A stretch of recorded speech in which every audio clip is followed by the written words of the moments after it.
Hello, welcome back everyone to day 2 of the Sharjah Masters 2024. Again, I'm your host, International Master Irene Sukandar, and it is always my pleasure to host any commentary broadcast on Lichess with you guys.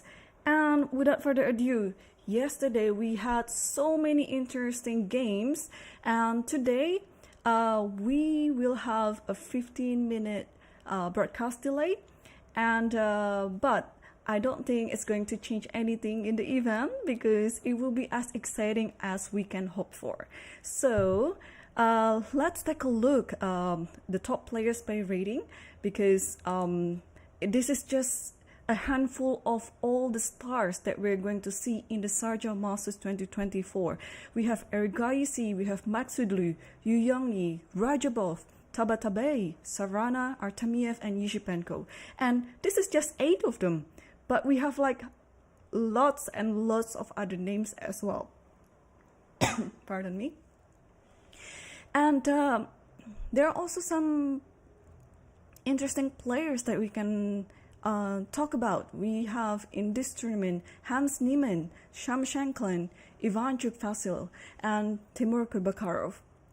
In the ladies, also we have the world champion of the Blitz and Rapid in the women, Bibisara Asabayeva, and also Indian number 2, Harika Dronavali.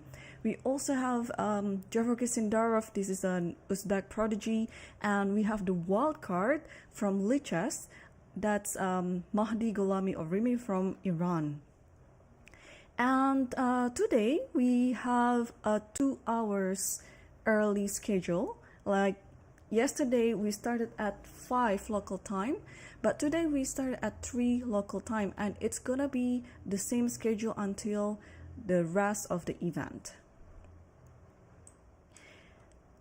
So it's been played 1 round yesterday, and this is our current leaderboards. There are so many players with 1 point, of course, and yeah, I think everything will be at stake soon. And let's take a look at today's pairings. What do we have for the first 5 boards? Because in our commentary we will focus on the first 5 boards, and we have here on our camera feed, it's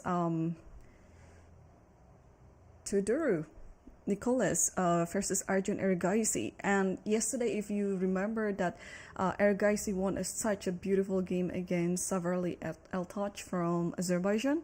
And today, well, Tuduru is a very strong player as well. He is currently still studying or already graduated from St. Louis University. So he's been around in St. Louis, Missouri for quite a few years, and also a very one of the most anticipated players as well. So this is going to be interesting. Todoro, or Nico, is also very well known with his opening preparation, but is his opening preparation going to be working so well against Arjun Ergaisi? We will see. What do we have here? So let's take a look at the first move.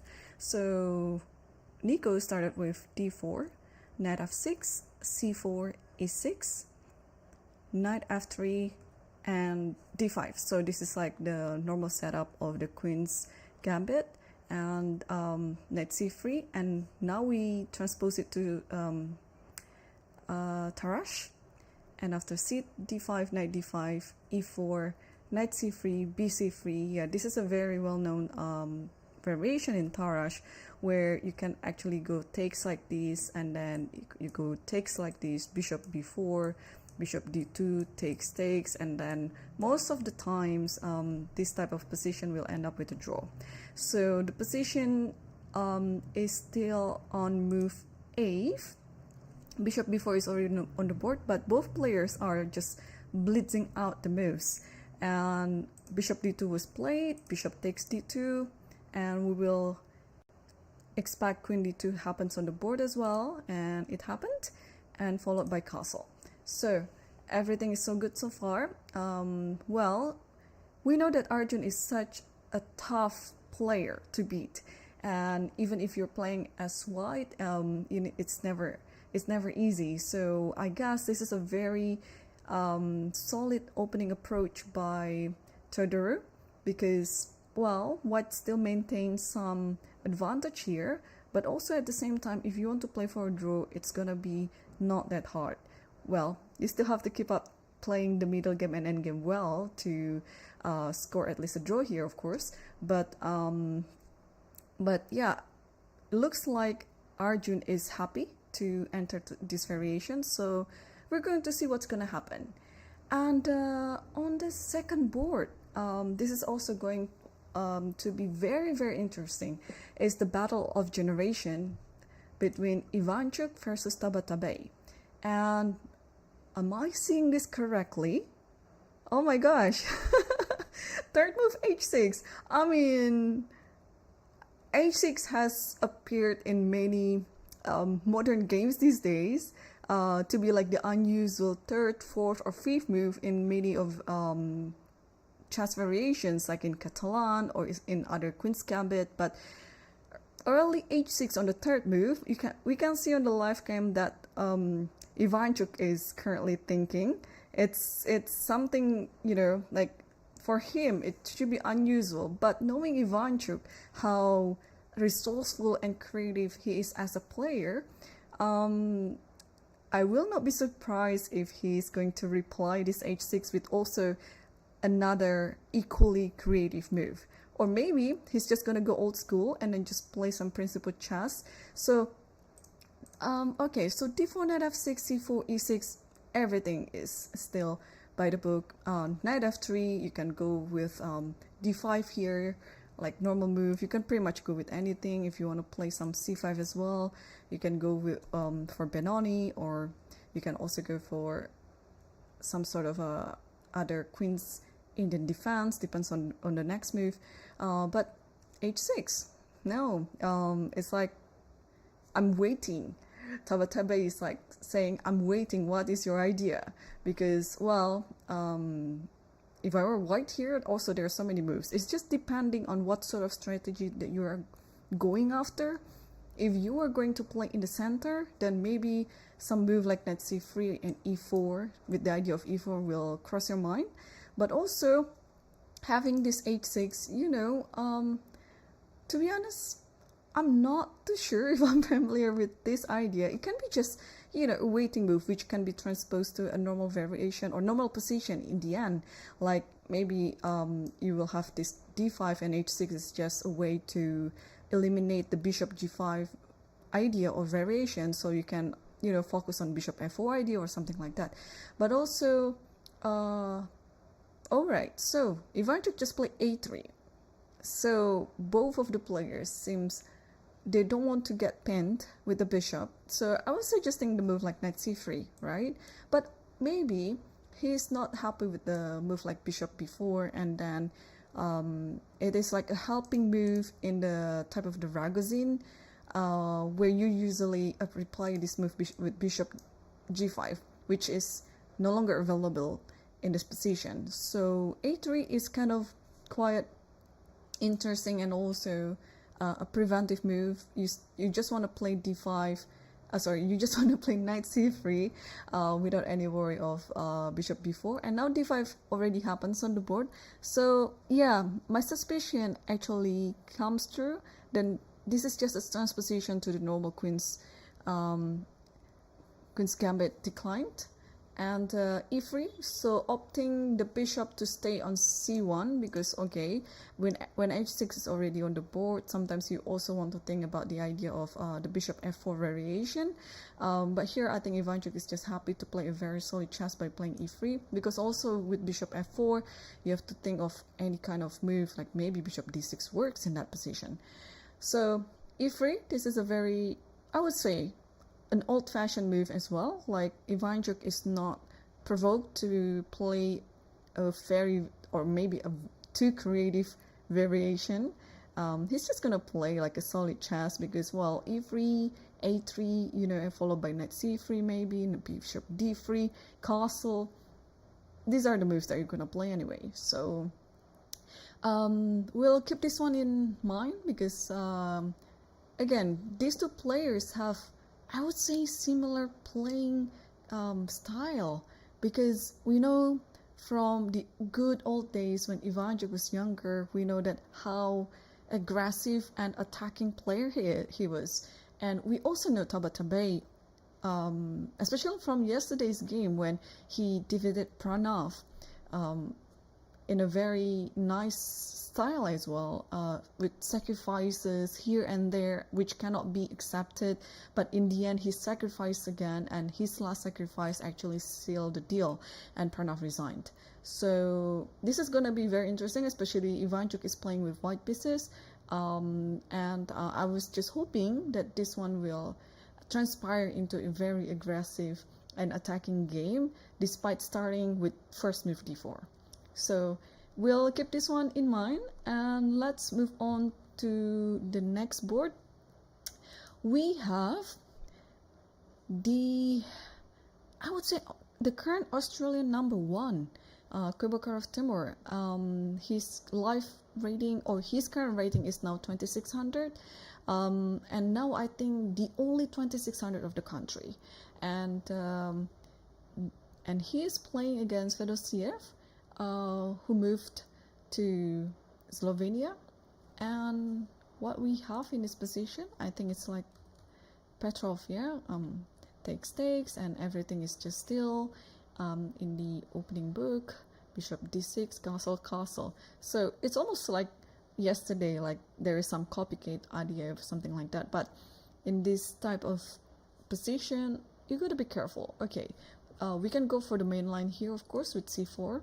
But if you don't want to go with the main line, lately the variation of knight d2 has become quite trendy as well, followed by knight c3. So I would guess Kubakarov would play one of those moves. But of course, white is not limited with only those two moves. You can actually play other moves as well. Or maybe h3 is also interesting. Rook e1 as well. So we'll see.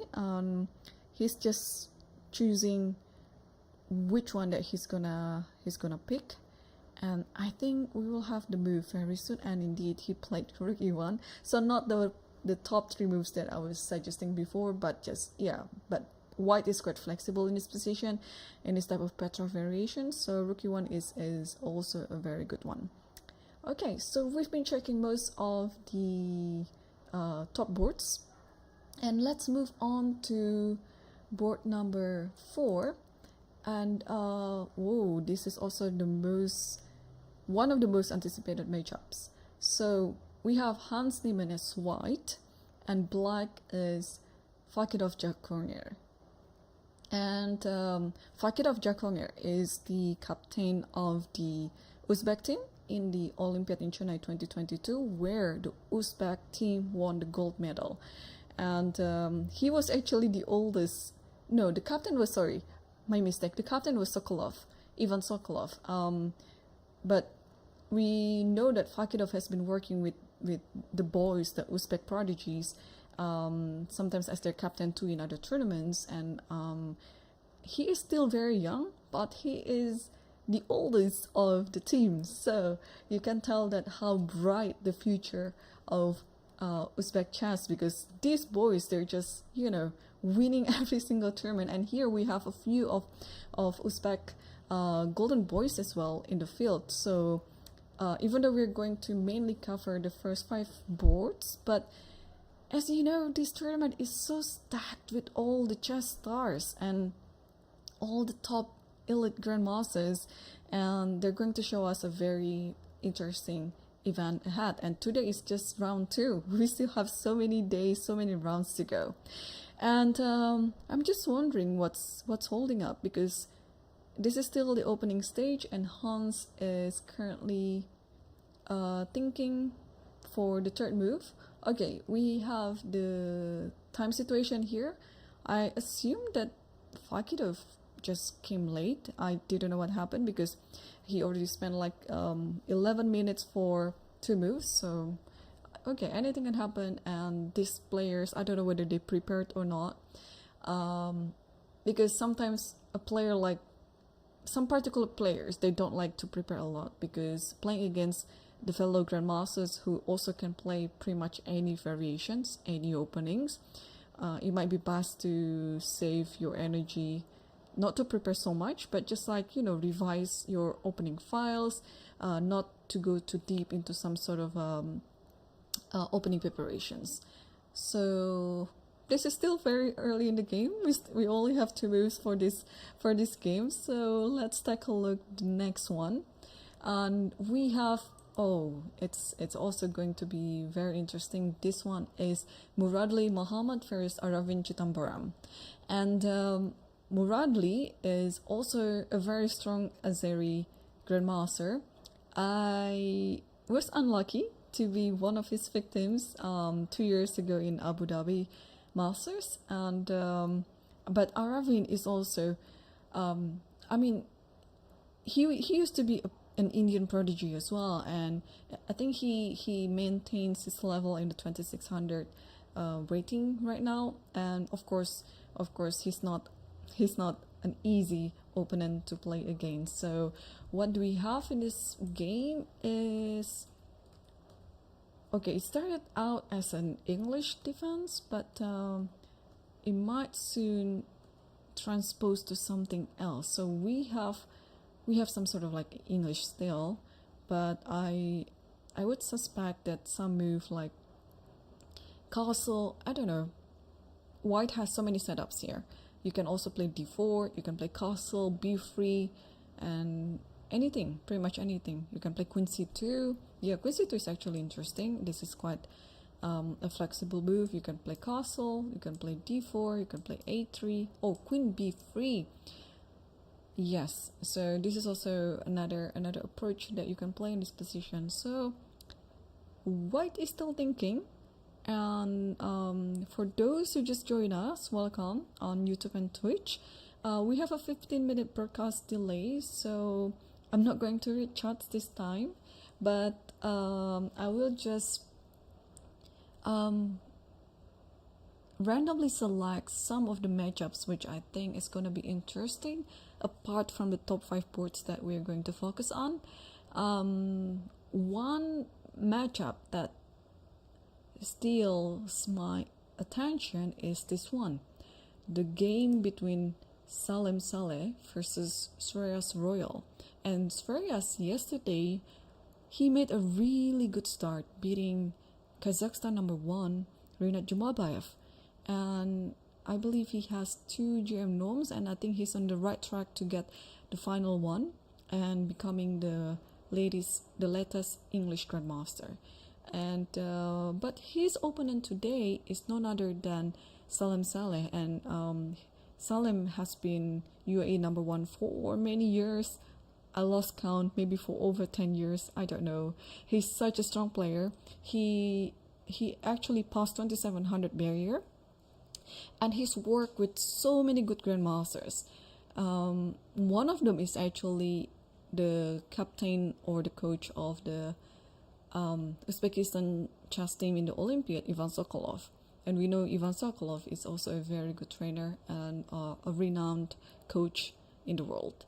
So in this position, we have currently an IQP position. Let's take a look from the start. So d4, d5, c4 takes, knight f3, knight f6. So we have the queen's gambit accepted, bishop c4, c5, and then castle, knight c6, knight c3, a6, bishop d3, cd4, ed4, and bishop e7. So this position has been played, I would say, many times, of course. But what's interesting is the choice of both players going for this IQP or isolated queen's pawn, because, well, I don't know why the camera is stopping there. If I want to play around, let's get the other camera moving, and let's see the view of the tournament hall. There you go. I hope you can see what I see. And yeah, it's still early in the round, so there are photographers, players also are still waiting for the opponents to arrive, and there's some default time. And I think I can realize that lady in yellow is my friend Harika Dronavali. So, and the one that's standing, the ones that's standing out of the top 5 boards is, I believe, right above there. The top 5 boards are playing on the center of the hole. So, and you can see how just big the playing hole is. And yesterday I was also mentioning that I played in this Sharjah Chess Club a couple of times, or maybe more than a couple of times, and it was always a pleasant experience playing in this playing hall because it's just so comfortable. Everything is provided, and you can just focus on your chess. That's the perks of playing in the Sharjah Masters. So I strongly encourage you for the next year's edition, try to clear a schedule and play the Sharjah Masters, because they have 3 different sections according to your playing strength and rating. So there's always a room for you. I myself, I was hoping that I could be there playing, because this is such a strong event that I would know for sure that I would enjoy playing. But unfortunately, I couldn't. But I'm here in spirit and commentating for the event, so as if I'm there. Anyway, we have some time difference here already for a first few moves. So while Salem is still thinking, let me get some other games that I thought is going to be very interesting, played by 2 interesting players as well. Let's take a look. Rajabov versus Fakidov Shamshiddin. Fakidov Shamshiddin is also one of the players from Uzbekistan who won the gold medal in Chennai Olympia 2022. So let's take a look from the start, because I'm so longing to see some Sicilian on the board, and this happened, so this is a very good sign.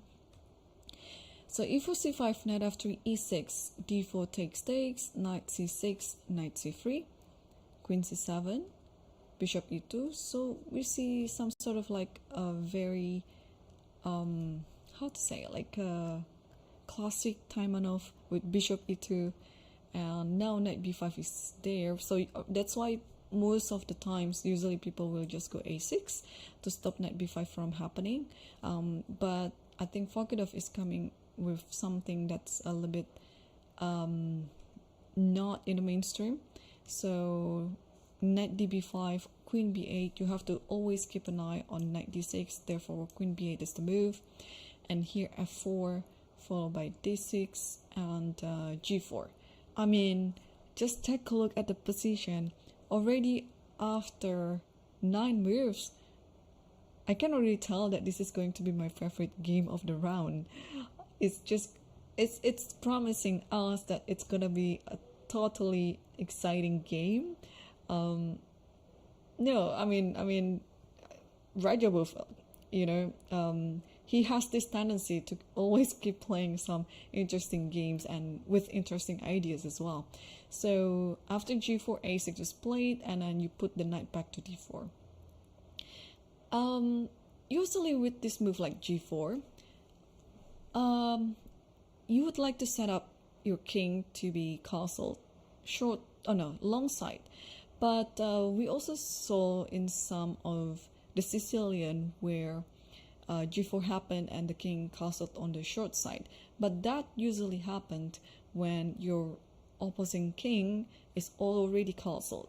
If the king is still in the middle of the board like this, usually what you want to do after knight d4 is to play some move like bishop e3, queen d2, and just long castle, and this g4 is already a sign that I want to attack your king side. So if you are castling on the king side, the attack will be quite imminent. But if you're castling on the on the long side, it's gonna take a while for black to set it up. But I mean, black is also quite solid in this position.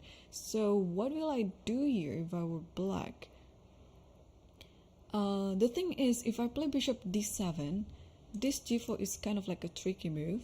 This is a bit too passive or too quiet. Maybe white can just play g5, and then where does this knight go? It's gonna be very sad if the knight goes back to g8. But what else? Apart from bishop d7, I'd like to push one of these pawns. You know, just want to get my knight in the center. But what happened after e5, for example? Like maybe in this position I can take, or knight f5. Yeah, this is a thing. When you're not too familiar with this type of position, every single move looks quite random. I'm just wondering, do we have some other games in this specific position? I will just pull up my Lichess master database, and they couldn't find any game, because yeah, I mean, this is not a very mainstream position to play for either side. I mean, early g4 is already quite shocking, but maybe Rajabov has something prepared, and unfortunately we cannot get the time situation, because it would be interesting to see how much time he got to arrive on this position.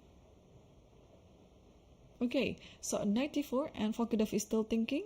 Let's take a look some other matchup which might be also interesting. What do we have here? We have so many good matchups. And let's take a look Shanklin, because yesterday he made a draw. He rarely played open tournaments outside of the US. I think we can count by hand how many tournaments he played outside the US yearly. So it's so refreshing to see him now in the Sharjah Masters. And let's take a look. He played knight f3 d5 and g3 knight f6. He might actually following his own course. Bishop e7 d3, and we have the ready position. This has been played so many times as well. Knight c6, which is quite interesting, because usually you want to go with knight, not with knight, but with c5, and this is usually what we know in the main line of ready, like this, and then the reason why you have bishop e7 is that so that you don't fall into e5 later on. So, and then also you have the square for the knight. So this is an option, of course, but Fatali chose the other variation by playing knight c6 and d4. It looks like white is losing a tempo, right? Because white played d3, and then after a few moves, white played d4. So you're reaching d4 in 2 moves. But I think the trick is because the knight on c6 is quite misplaced. So that makes d4 actually a very decent move, because the idea of knight c6, if you're, let's say you're going to play e4, this is just a standard ready move in the setup. The idea of knight c6 is to open up this diagonal by playing e5 himself. So I guess this is something that Shanklin didn't want to happen, so he just literally closed it immediately by playing d4 himself. And now what could be the next move? a5 has happened, and then c4. Okay, so I'm just trying to see, I mean, I believe this is still like pre-equalish position, yeah. I just want to try to understand like what is the strategy. It's kind of like a bit easier to understand it from white's perspective, because I think white has more space, and if you have more space you can easily get around with your pieces. So this knight at some point, I think it has to go elsewhere. I'm not too sure where, but also I don't want to go back to b8 and then transpose it to d7. But this is the type of the position, even when you lose a tempo, it doesn't really change the nature of the game. So if he can get some other things developed, like for example in this position, I would try to play b6 and get my bishop developed either to a6 or to b7, and then from there I'll see where this knight go. Maybe I'll actually push it to a4 so that the knight will jump to a5, you know, attacking that way. This is also possible. So c4 is still on the board, and yeah, we are going to wait what's gonna happen. Yeah, I'd like to circle back to the first board, but let's take a look. I mean, there should be like lots of interesting matchups.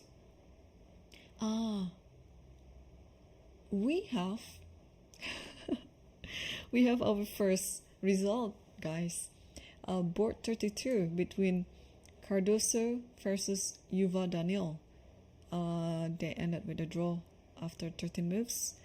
I think they're just saving some energy for the next rounds. It is possible.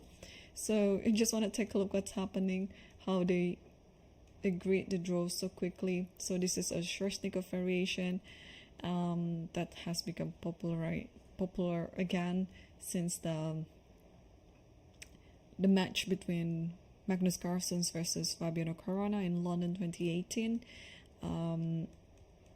So I will just play it quickly because, okay, a4 and then one of them, or presumably white, over the draw, and that was accepted by black player. Okay, so that is our first result in the master section, and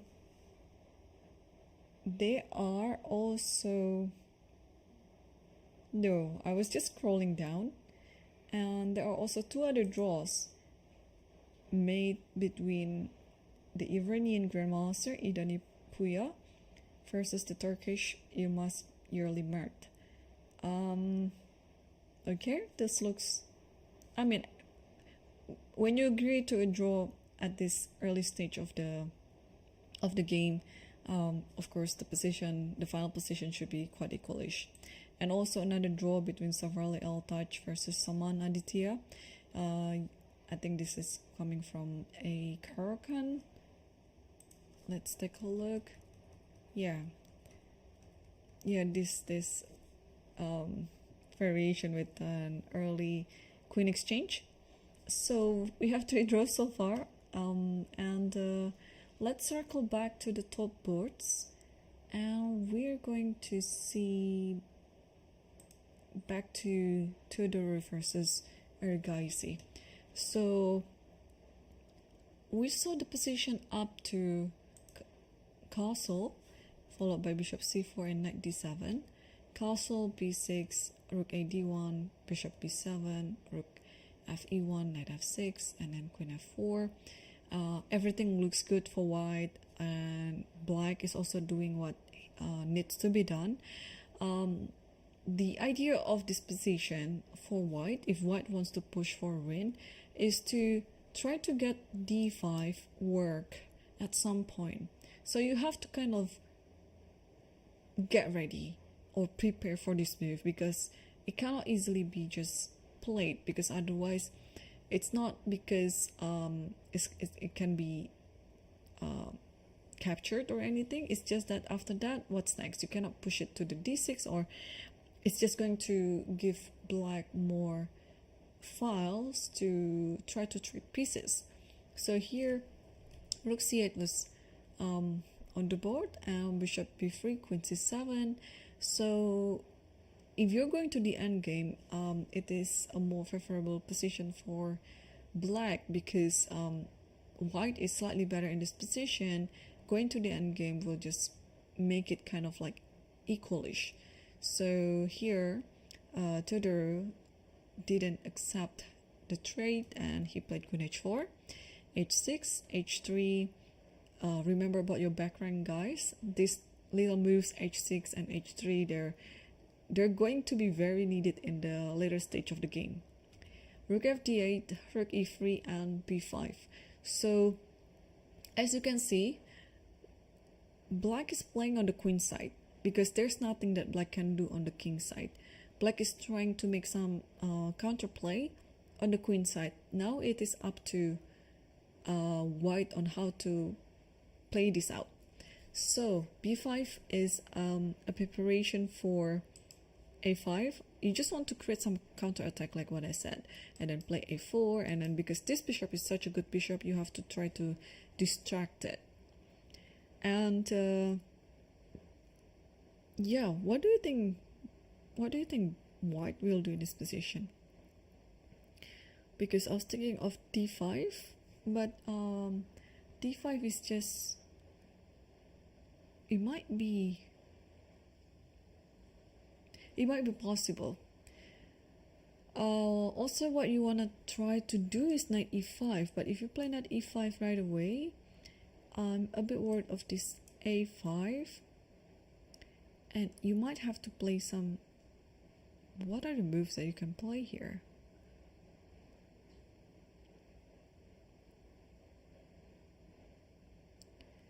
Rook g3, but e4 is hanging. Yeah, I remember I was also commenting exactly the same position in Qatar Masters Open. I forgot who played, but it was such a very exciting. I think it was Hikaru. Hikaru was white against. It was a very exciting game. I remember, but yeah. But after b5, I have no clue how to continue this. Could it be? Yeah, the idea of rook a3, a rook leaf, is sometimes you want to put it on on g3, but you also have to keep an eye on the pawn on e4, so you cannot really leave it that way.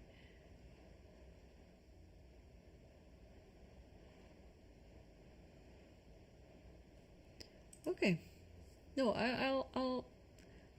This is going to be, interesting for me in its own right, because I'd like to see how to continue this position, because I remember white is still slightly better, but black is also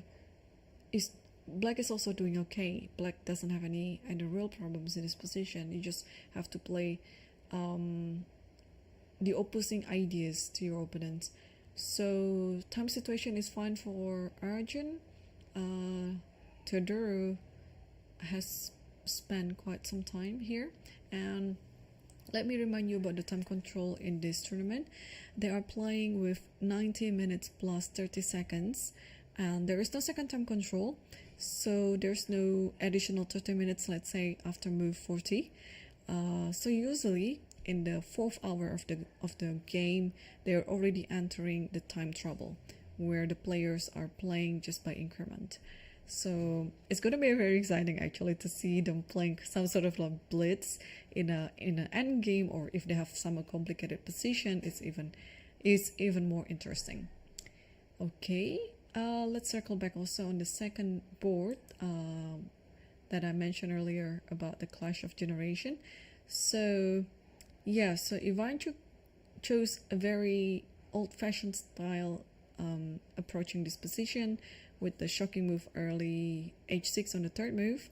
So we saw the position up to e3, and here Tabatabai played knight bd7, knight bd2, b6, cd5, ed5, and this is kind of very well known, because the idea of b6, sometimes you want to put the bishop on a6 as well, not only on b7. So this is some additional idea on how to proceed in this position.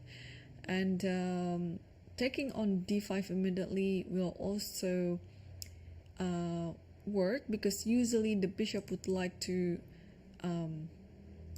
develop this way, but you're already wasting a move with b6. So it is making you, it is forcing you to be consistent to play bishop b7 anyway, and therefore you don't take it too soon, because otherwise the bishop might develop in other diagonal. And here after take and b4, this is already like kind of like the setup that, oh, I'm going to go after your c7 pawn in the long-term strategy, because after bishop d6 we see that bishop b2, Ivanchuk is not rushing to do some castling, but instead he's trying to pressurize the c file, mainly toward the c7 pawn. But good news for black in this position is the bishop on d6 is such a strong bishop, so it cannot really be disturbed by any of white's pieces. So as long as black maintains the dark square bishop on d6, black should be fine. And here a6, this is also a very common idea, because sometimes you'd like to get to kind of like this idea maybe, or even b5, some idea with the b5 square. So a6, and now since there is no longer good hope coming from, I mean, bishop d3 looks very common to me and very sensible as well, but this is just a matter of taste. Like if you play bishop d3, you're hoping to play on this diagonal, but I don't think you'll be able to get anything out of it, because this is also like a preparation to play c5 at some point. So I think I can understand why Ivanchuk played g3. It is also, you know, c5 is kind of like expected in this type of structure for black. So g3, bishop g2, you kind of like giving more pressure on d5. So Ivanchuk is trying to get something out of this setup by black. And yes, so after g3, Tabatabai didn't really waste any time, and then he played c5, because I think it's a very interesting idea as well. It is like forcing matters, yeah, because if you don't take it, c4 will be a very dangerous pass pawn, and especially if black can cement it with b5. But if you take it, then maybe in the end black will have an IQP, but this is going to be an interesting IQP. So usually with this pawn on g3, you want to get the light squares attack. I mean, black is trying to attack the light squares of white, because also you already pushed the pawn to e3. So yeah, we'll see. So Ivanchuk is currently thinking right now, and time situation, they've been spending pretty much equal time.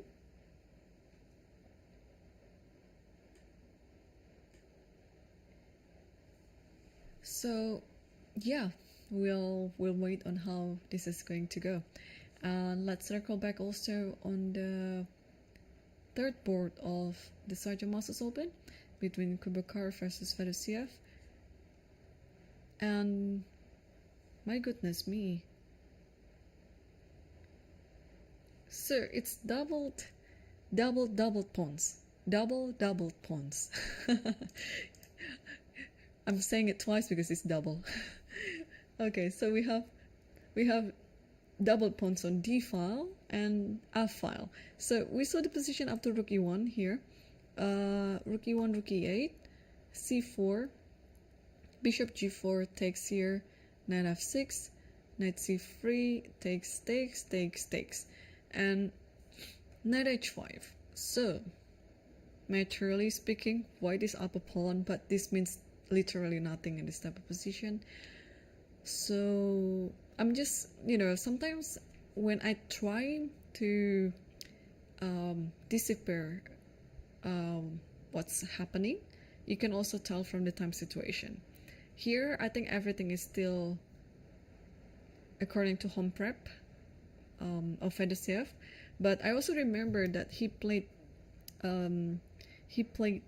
not too well in Qatar Masters Open, where he was just blitzing out the moves as well. So I don't know whether he is really knowing this variation. He might. I mean, there's a good chance, a very, very good chance that he knows this variation. But also at the same time, judging from the experience of commentating his games in the past as well, he has this tendency of blitzing out the moves even though it's not the best moves. So it's in that borderline. We'll be able to tell which one is his motive after a few moves maybe, because now Kubakarov is still thinking and they have like 20 minutes difference, which is a lot if you don't have a second time control.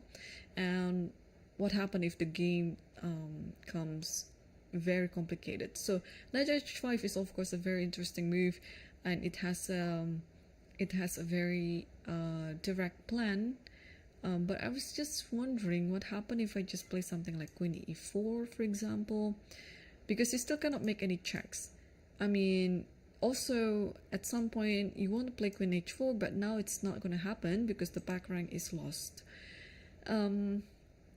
So of course I will have to calculate, but I was just wondering, if I play this, for example, what are you going to do? Like I'm hitting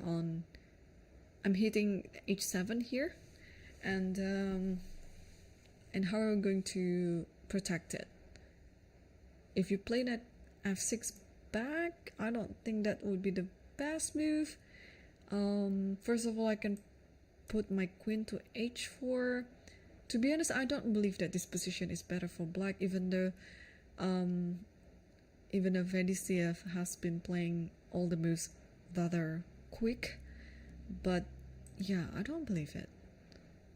Shall we check? Shall we check the evil bar? Because, alright, I have my suspicion that white is just standing better. Or maybe Vedisiev is just, choosing the, how to say, like the third line or the fourth line of the computer intentionally, just to throw your opponent off of the preparation. Because we tend to keep analyzing the first or the second best moves of the variation. But yeah, this is interesting. Okay, let's take a look at the evil bar and then try to wait. Is this still 0-0? This is still 0-0, and my move queen e4 is the best move, guys. Wow. Okay, so it goes queen e4, g6, so of course why not f6, right? And then queen g4, you kind of like protect everything. Knight d7, and here the computer suggested to play f4.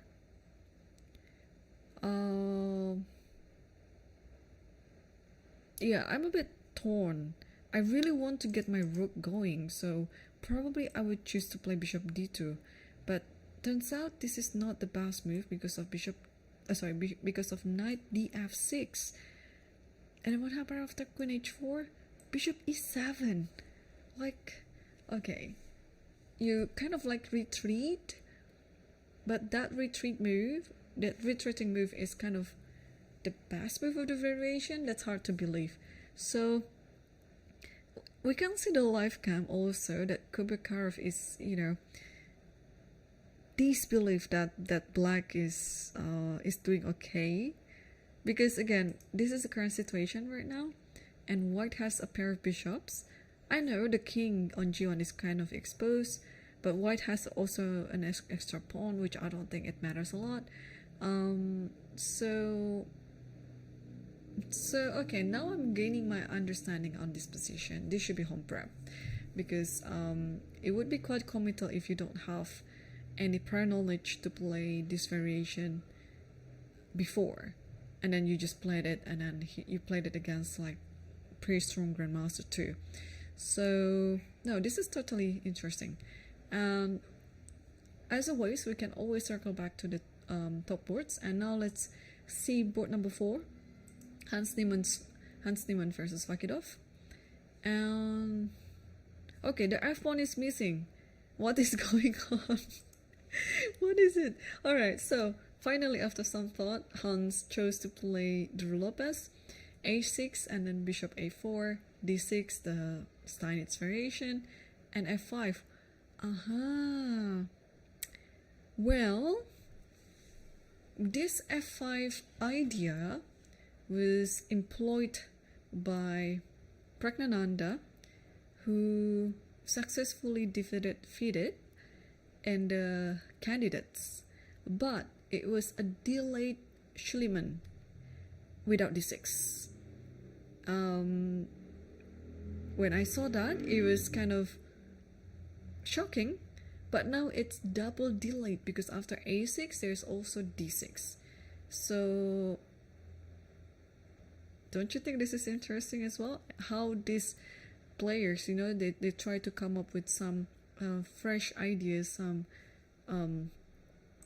new ideas that you know that you already well, this is not very new because there's many games as well, but usually you don't want to play this in the standard time control unless you get this done as a matter for surprising your opponent, because this is like a one-off opening that you can just use it now, but then that's it. Maybe you can use it again in like 2 years or 3 years after that. Alright, so after f5, e5, bishop f5, castle, bishop d3, rook e1. Okay, bishop d3 is very interesting. You just want to block this pawn from not pushing to d4. And then after rook e1, bishop e7, normal development, and then we have queen b3 on the board.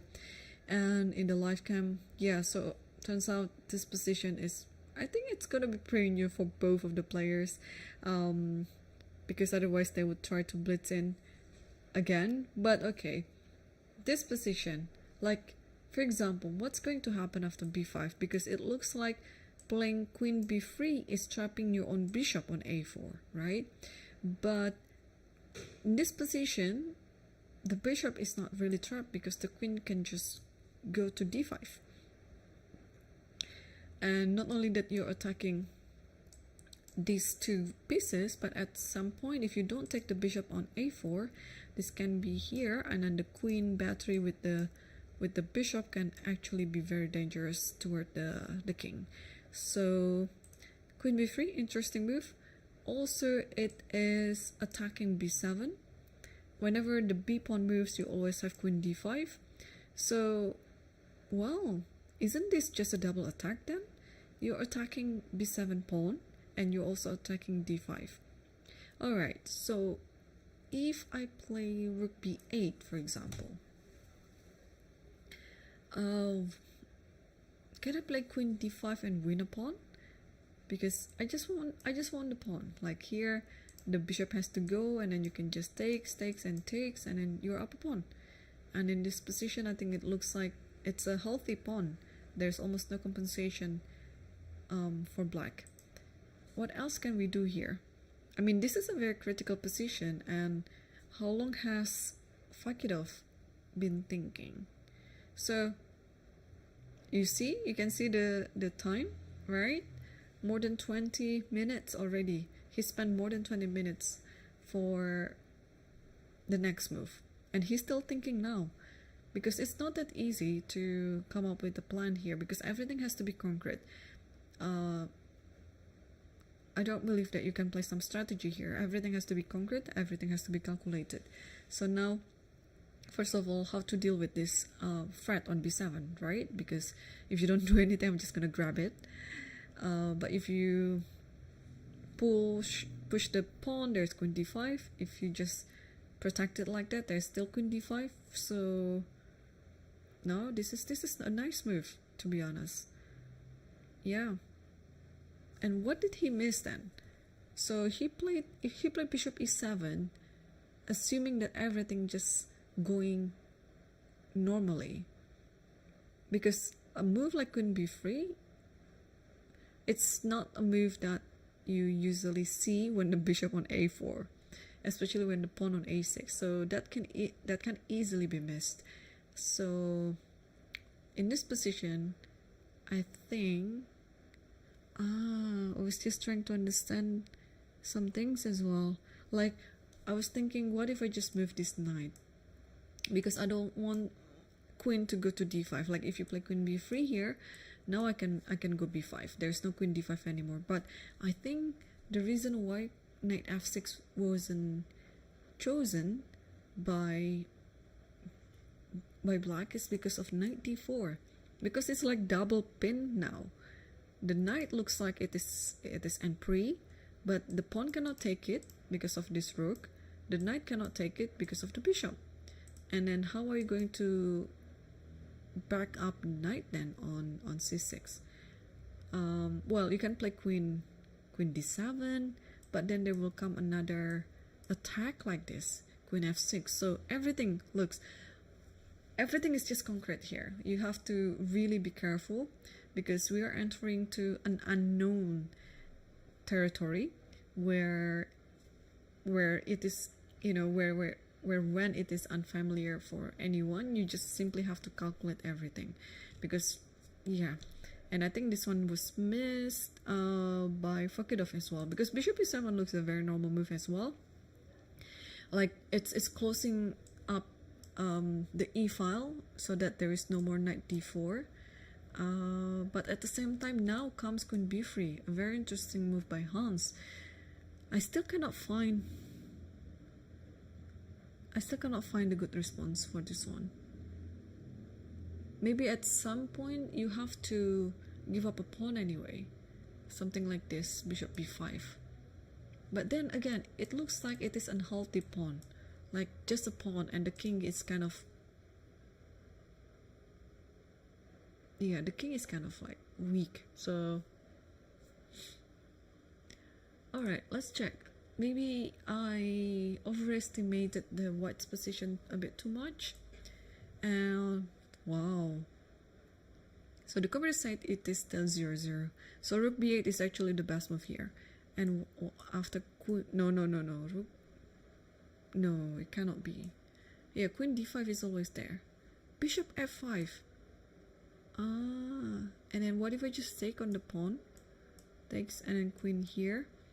Surprisingly, in this position, even after gaining the second pawn, black is totally fine and even a bit better. I just don't understand this one. Look, this is white has 2 pawns up, but the position is better for black. Black still hasn't castled. The king is still in the center. White's king is totally safe. Where is the compensation? I need to ask Matthew Sadler about this, because trying to understand computer moves is just so hard. Like, in my own perspective, white is just totally fine. I mean, white is even better.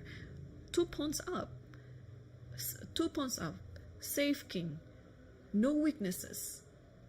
And then in the next moves, you're just going to develop the pieces. But here, black is better? Or close to equal. But even if it's equal, it's still hard to believe. Okay, maybe, if I want to make some excuses for black here, or reasons, I think it should be that this pair of bishop will somehow be very, very dangerous to the king side. Also because,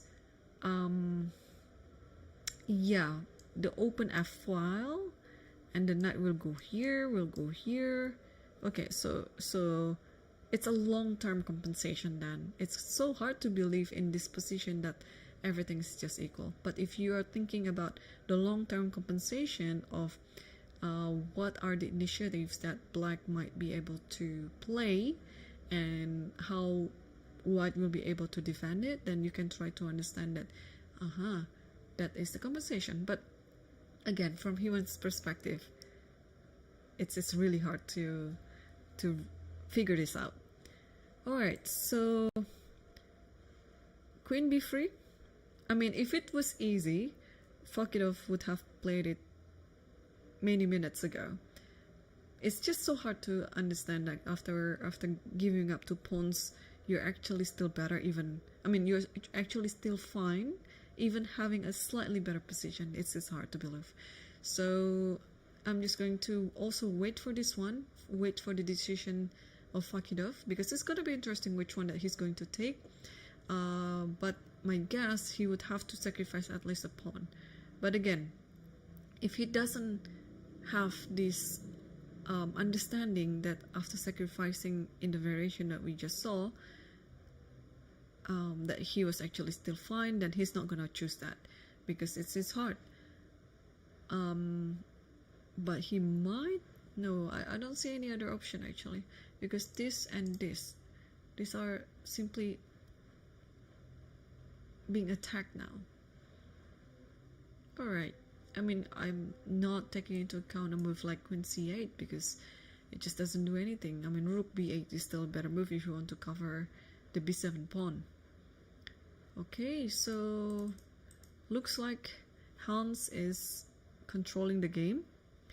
And let's move on to the other board between Muradli Muhammad versus Aravind Chidambaram.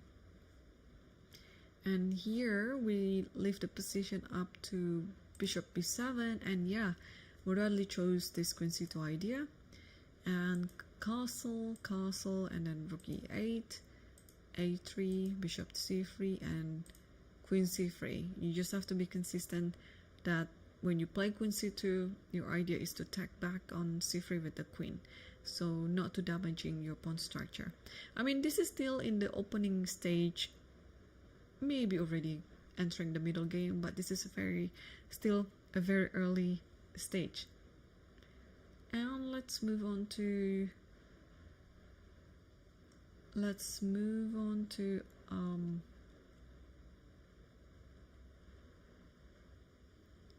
Rajabov game.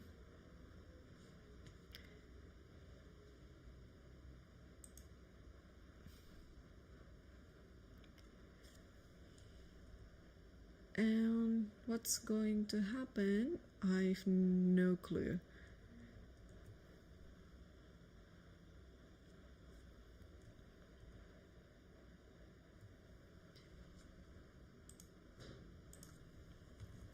One second.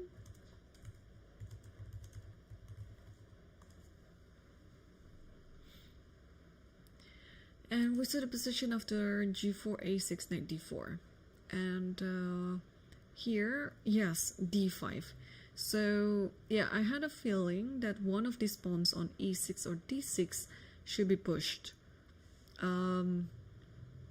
So yeah, I mean, this is the right thing to do, I would say, because if you don't play something like this, then how are you going to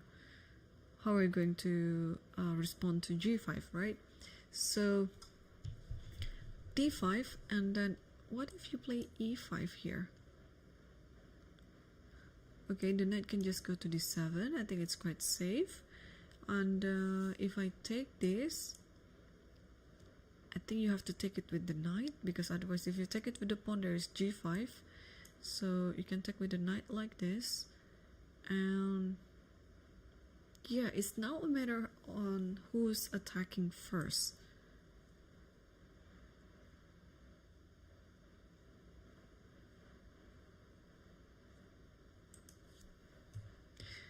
Because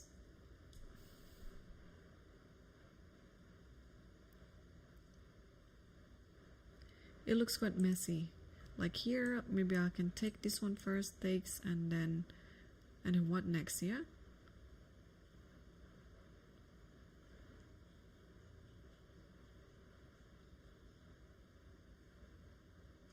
This looks a bit weak, but can we really attack it? Let's attack it now. But then we have this maybe. But what about check here? Oh, this is going to be quite a mess. Knight E7, and that's it. You just castle, and okay, maybe you go like this, and then you castle. I don't know. This is just my prediction. But it looks like white is better. Only white can play for win in this position, so it shouldn't be like that. But how are you going to play after ED5 then?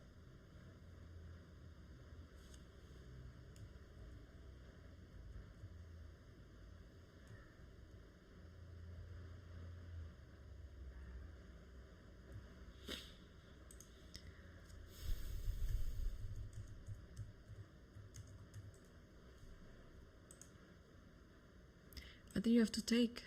And after takes, and then bishop f3, then what's next?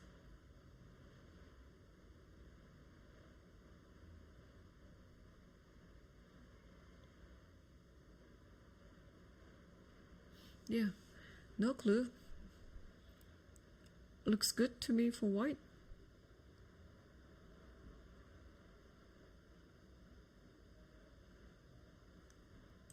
I can check though. Yeah, let's check this because this is too complicated for me. It says that you have to go for e5, and then play some knight d7. I mean, this is a normal idea, of course, that we've seen this type of structure in French defense as well, and certainly this Sicilian too.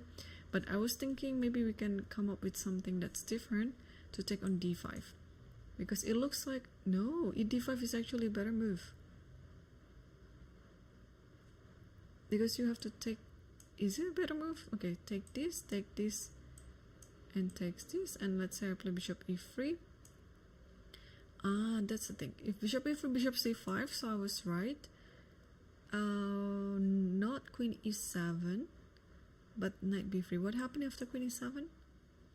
Oh, this is the move that I missed. I was so fixated on castling next move that I totally forgot that if I just play a move like this, it looks like the king just stay on the center. But how are you going to stop rook e8? And at the same time, this knight is under attack. So okay, you might want to take this one first, but then look on how safe the king is. This king cannot castle because of this bishop, and this king on e1 might also have to do what black king did, that is to stepping away, but the position is just loose for white, so this is not advisable. So therefore queen e2 was a bad move, and knight b3 was recommended, and after bishop b6, queen e2 check, and after king d8, queen d3. Just why? And after I check here, king f1. Pew. This is too complicated. This is too complicated. And okay, so Rajawov is still thinking what to do here. I mean, if he wants to play safe, then e5 is there. I mean, we've seen this position in a few other openings as well. You play bishop e3, you play queen d2, and you might actually choose to castle long side or just to play king f2 castle short side. So yeah, this is a normal option. So yeah, we'll see which one that he's gonna pick. And the game between Royal Swaraj versus Salem versus Royal Swaraj, we see this IQP. It's still very early of the middle game. The thing with IQP is, yeah, it is a strategy that can be played for both sides. So it's not like if you have an IQP that you're worse or you're better.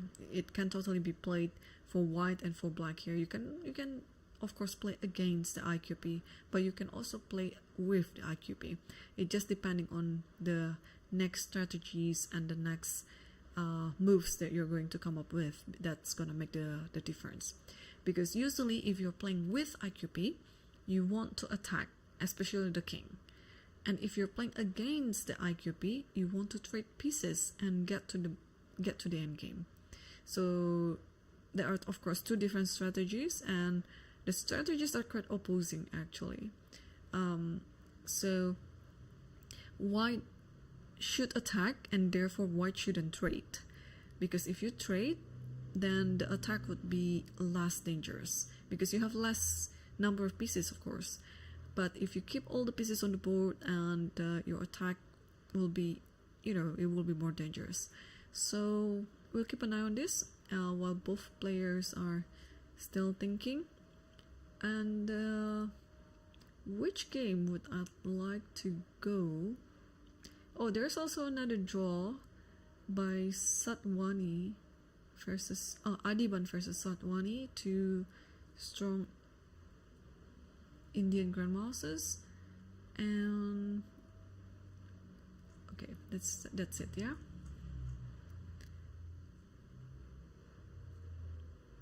I want to see this game, chess number 2, Nguyen Tai Dai Fan. We know that David Navarre has been chess number 1 for many years, and there might be some transmission error because they're already reaching the 10 moves and black is thinking so long already.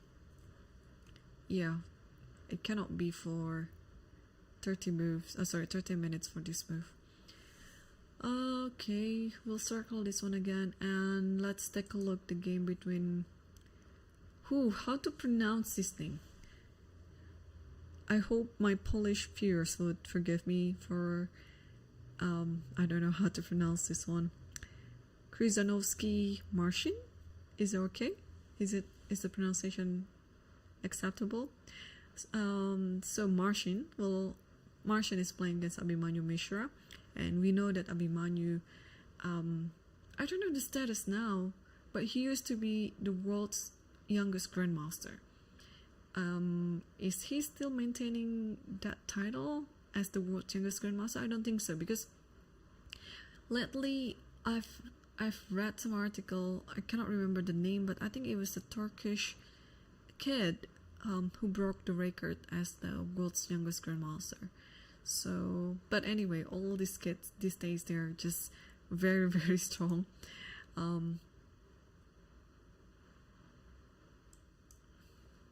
So, well, let's take a look from the start. It looks like we have so many interesting positions these days, with king being in the center. This is not bunked out, even though the king on e7 looks like it is. But let's take a look from the start. So we have here a French defense position with these triangle pawns on the center, and takes here, and c5. Yes, so there's a reason why you are delaying to do some castling here and playing c5 and king e7, because the answer is because you can't. Why? Because let's say after this you castle, this bishop h6 is ready to pick the pawn on h6, and the bishop on c1 is ready to pick the pawn on h6, and white is just standing better after that. So Abhimanyu had to make a hard decision by playing king e7. Like, you know what just happened? Rook e1, king e7. It's showing no fear. And it's just amazing how these young players these days play, yeah? Like, they're not afraid of anything. They just calculate everything, and then they try to prove that their decision is correct, even though it looks like in principle that this type of move is not the one that you want to play. You know, maybe I would consider a move like bishop e7, maybe, in a way, you know, to get after the queen and also protecting the knight, and then I can safely castle. But maybe the reason why bishop e7 is not really great is because there's bishop f4 coming up, and the queen has to move, and then it just creates a mess in the position. Like after the queen moves, let's say the queen moves here, then I can jump to e5, and yeah, everything is and you cannot steal castle here because I'll take this, and then the bishop is hanging.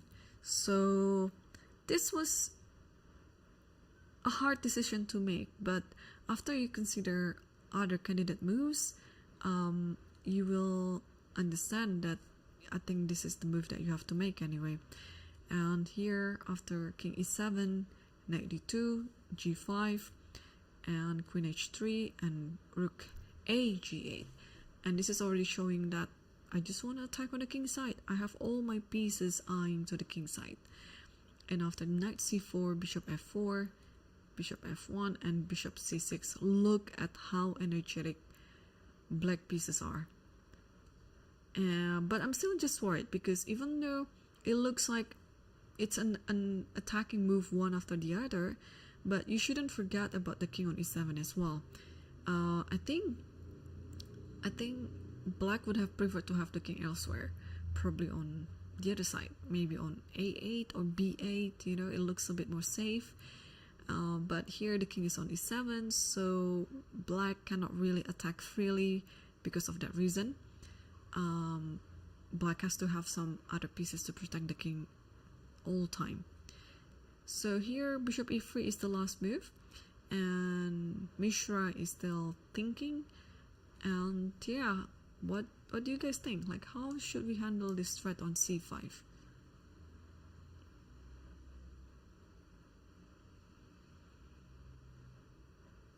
Let's try to find where this board is, because this is board number 7, but I don't know which area, left or right, after the 5th board. But I can always try to navigate.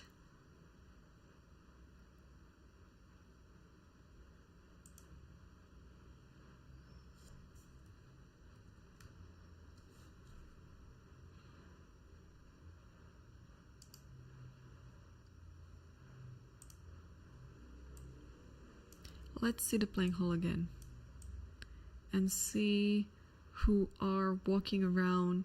I don't know what sort of players you guys are, because some of players, of course, they it's either two, like either you like to walk a lot, or either you like to just sit under your chair when your opponent is thinking, especially with this time control when there is no second additional time after move 40.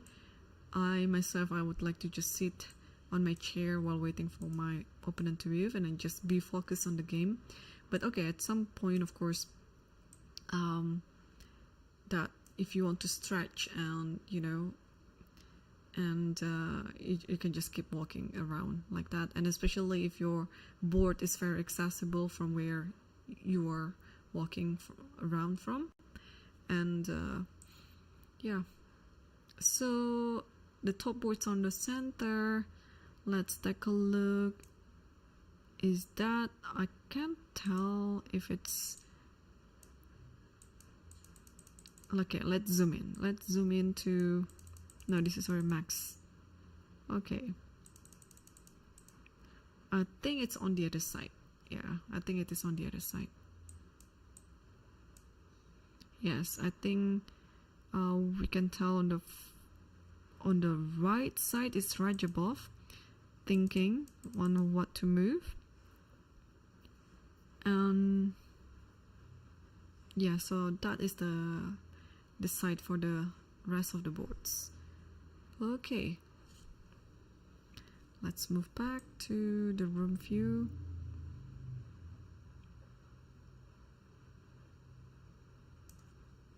And then this is the other side of the board, the other side of the playing hall. You can see that how big the hall is. And then well, there are 3 sections of the Sharjah Masters, of the Sharjah Open: the Masters, the Challengers, and the Futures. So that's why I was saying that oh, I think I noticed my sister. Actually, my sister is there playing in the Challengers, and she's just there, just watching over the top boards, just behind the, how do you call it, the thing, the barrier, the fence. Yeah, so unfortunately I cannot zoom it in, because, can I? Let's try to zoom in. Oh yeah, I can. There you go. Anyone can say hi to my sister Diajeng. And alright, let's get back to the game. Yeah, so this is the kind of like the whole of the Sharjah Masters right now. Alright, let's get back to the game. Enough with playing with the camera. I mean, it's so fun. Sometimes I forgot that I have to commentate on the moves. Okay, so bishop e3 is still on the board. There's no new move yet.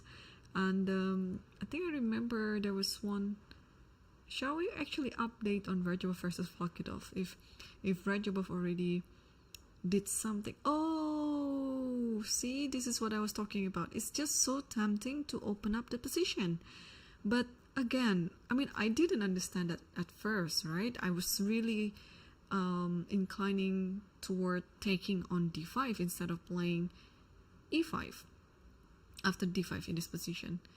But e5 is actually the best move. This is like the normal response as well, and you shouldn't try to divert from that. But e5, this is actually good for blacks. So well, Rajabov has to play it very carefully, because I missed the idea of king d8 right at some point, because then yeah, this king needs to be parked elsewhere, because if you play something like bishop e3, this might be actually possible too. Bishop c5 is not a good move, because you can just take like this, takes, and then you just win a piece. But I mean, I play bishop e3 because I already analyzed bishop f3, and that's not a really good attacking move in the end. But what else?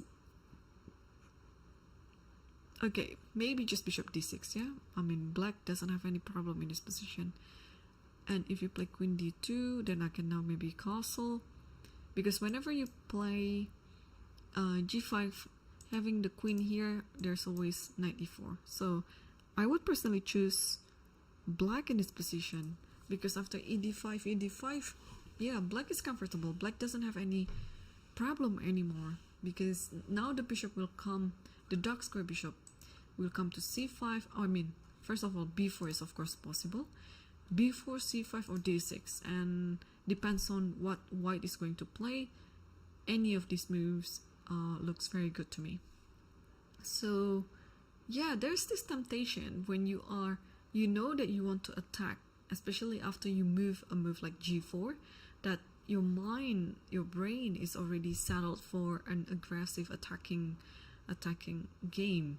But then you also have to know where to stop. I mean, I'm not saying that white is losing, but it's just that after e5, white is making things easy for black now.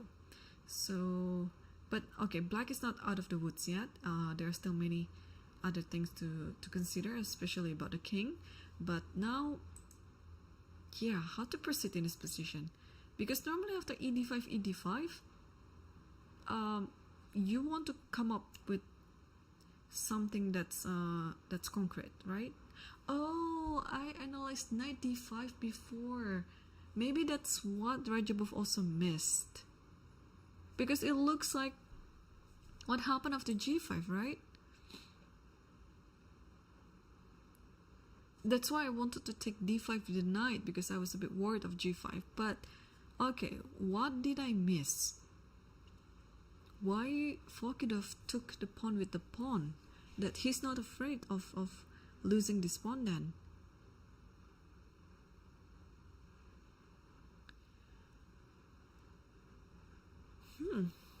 I'm just wondering, what could it be?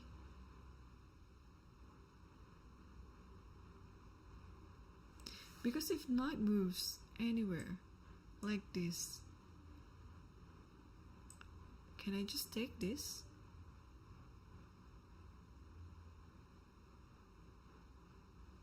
And maybe bishop c5. Oh, this might be the compensation, because if you take on c6, bc6, black is attacking the knight and also attacking d square, and then black will castle fast and then try to attack the king. Oh, you gotta be careful. This g5 looks really tempting. You just want to win a pawn, but am I right? Let's check it. Yeah, black is totally winning in this position. Okay, so what else can we do? If you take on the knight, takes the knight, I think the position is fine now for black, yeah? Black will just get this bishop out and castle, and that's it, right? Okay, so you shouldn't play g5 then, but you should just continue with something else. But even with the move like bishop e3, it's also not helping. What is the current evaluation here? White is better. G5 is the best move. And after knight e4, you take the... Okay, you take twice. Take this knight. And then take this knight. And then you're going to play with this position. And queen d4. I understand. So that you're hitting g7 so that this bishop cannot develop. But here after that, queen b4 takes, king f2, and white is better here because probably pawn structure, and that because of this pawn is too far ahead and it can be just attacked. So okay, but this is such a long-term strategy, which both players have to see it. Yeah. Alright, so g5 is totally acceptable in this position. After e takes d5, white has to play g5 here and then continue a few moves and then trying to reach the endgame that we just saw. Okay, that's really hard decision to make.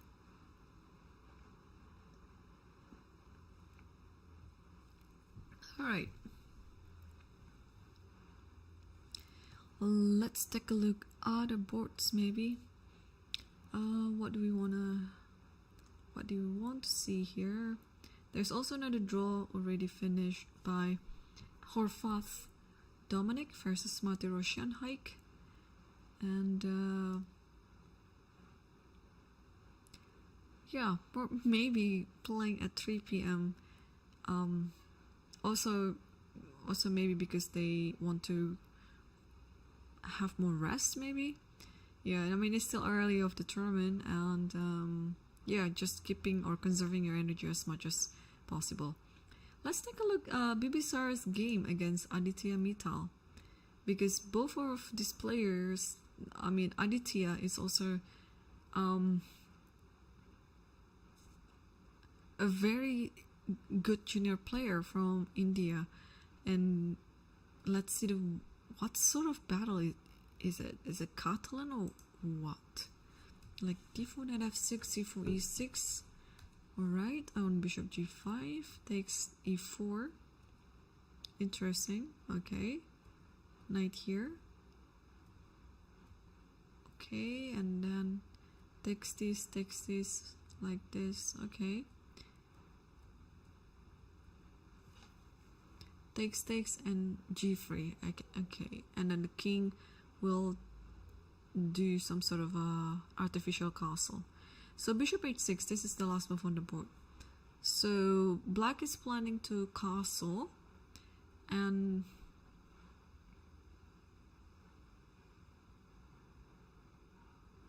everything looks equal still. So what happened if I just play king g2, and then you can go castling and maybe rook d1 like this.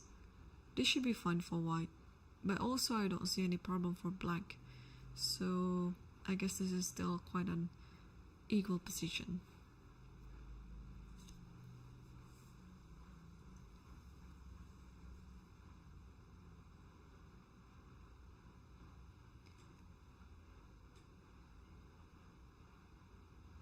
Okay, yeah,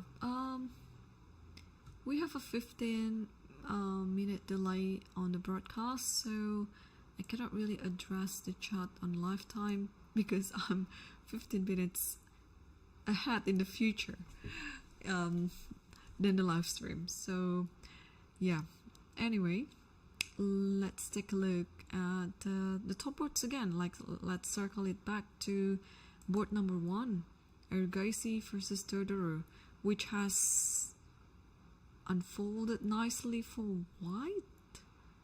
Wow, are we going to see an upset on this board? Because it looks like white is in the driver's seat right now. So we saw the position up to b5 in this position, and oh, Nico just played d5, so this is the right time to play d5 then. E d5, e5, so sacrificing a pawn in exchange for activity and initiatives. And now knight has to go to e4. If you put the knight back to e8 or h7, it's not going to help the position. So here, stay. I mean, you keep playing e6 regardless. Taking another pawn sacrifice, fe6, knight d4, and knight. Hang on. So knight c5 is just giving up the pawn on e6. But can we just? I'm just trying to understand. Like, can we just protect it manually with the queen or with the rook? I guess it's because of this. Oh, no. I guess it's because of, it doesn't matter. If the knight, if the queen is protecting the rook, I can just take this. Because if you take this, then this is what's going to happen. Which I think is pretty much similar to what happened in the game. So, and if you are protecting it with the rook like this, first of all, I can do the same thing. I don't see the difference. Secondly, if I don't want to play knight e6, I can actually play this one first. And after taking this, take this with the knight, and the discovery will be so dangerous to the king. So the queen has to move, but then I can move my knight somewhere, like even knight c7 if I want to grab back the exchange. Of course, if I want to think of something else, maybe, I mean, depends on where the queen goes, but at the very least I can get back the exchange and maintain a better position. So that's why Irene didn't play that. He didn't try to protect the e6 pawn with the other pieces apart from the knight, but this falls into rook e1, a5, trying to get some counter play on the other side. But now after takes, now you have to think hard, because the next moves are quite obvious for white. That white just want to play rook e7 and then somehow transpose the queen to the g file to get on the g7 pawn, and there will be some mating attack. Then here Arjun has to be very careful not to lose on the spot, because it looks like white is just better.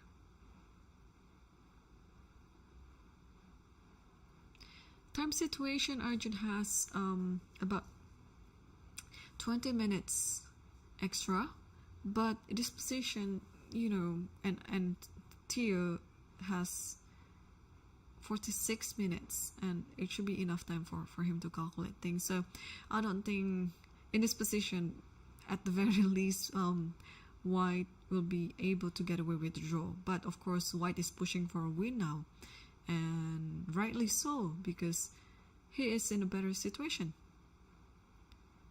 Now this is going to be interesting. You see how this type of a peaceful or quiet variation turns to be quite dangerous as well, as long as white maintains the advantage, and as long as white knows the strategy or what to do in the game. Alright, let's take a look board number 2, Ivanchuk and Tabatabai, because they have exchanged the queens. So we saw the position after g3 and c5, and here dc5, bc5, and then queen here. Was just wondering what if c4 happens. I guess if c4, now it's different, even though c4 is a pass pawn, but you are giving away the d4 square. So that's not really a good move to play. And instead, Tabatabai just play castle. Queen c6, a very primitive attacking move, attacking both the rook and the bishop like that. And if you just simply play knight b6, for example, then white will get one of the pieces. And queen c6 is forcing queen c7 to move, because now if you are capturing this rook, the knight will go to b6 and then trying to get the queen. My first idea was to play bishop b7, but then the queen will, even if that was the case, after bishop b7, queen takes here. This is still okay, I think, for black, but of course you'd like to win bigger, and I think that b6 is a better move, because then you can actually exchange one queen with just one rook and one minor piece, maybe this one like this, and then like this, and then black will stand better. Okay, so here queen c7, Ivanchuk took it, and after bishop takes c7, now he's still thinking on what to do next. I think the position is still pretty equal. So yeah, if I were white here, I'm just asking myself, what will I do? Will I just get my bishop out of the way so that I can castle and connect my rooks, or should I do something else first? Because when the queens are off of the board, now we are going to play some strategical chess. And this is the thing about strategy, right? When you are very good at strategy, it means that you know what to do when there's nothing on the board.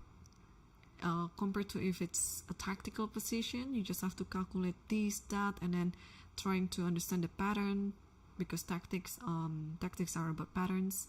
But strategy, it's something that, you know, you have to ask yourself, what should I do in this position? And sometimes it cannot be solved by calculation. It has to be solved by an extended understanding of the position. When the queens are on the board, when the queens are off the board, there are two different types of approaches on how to deal with this one. And especially now, maybe the big question is, are you going to take the c5 pawn, or are you going to just let it be? Because also, if the pawn goes to c4, it doesn't mean that it is bad for white or bad for black. Bad for white because it is a pass pawn, but bad for black because it is giving up the d4 square. So you just have to understand what you get compared to what you give away. And here Ivanchuk decided to just let the pawn be on b4 instead of taking, and then just play bishop g2. So he's not really worried of this type of moves, because I think you can always get one of the piece on d4 if you want to, but maybe I think after c4 you just simply castle and then preparing for c4 break, and then these two pawns will be quite weak. So and also I think bishop g2 is a very wise move here, because if you take on c5, you're just helping the knight on d7 to be a better knight, because it's gonna be attacking the center, and it has a better square. And not only attacking the center, sometimes the knight can also go sideways to a4. I was talking about this position, that if you take like this, takes like this, and now you cannot play bishop g2 anyway because of knight d3. So if you want to get the knight out, the bishop out, you have to go from here. But now the knight has control over the e4 square, and maybe in this position, black can already start trying to, you know, play a more attacking move, something like this. So bishop g2, a very wise move. You're just letting your opponent to take on b4, and if that happened, then the knight on d7 will not be able to occupy c5 and controlling the center.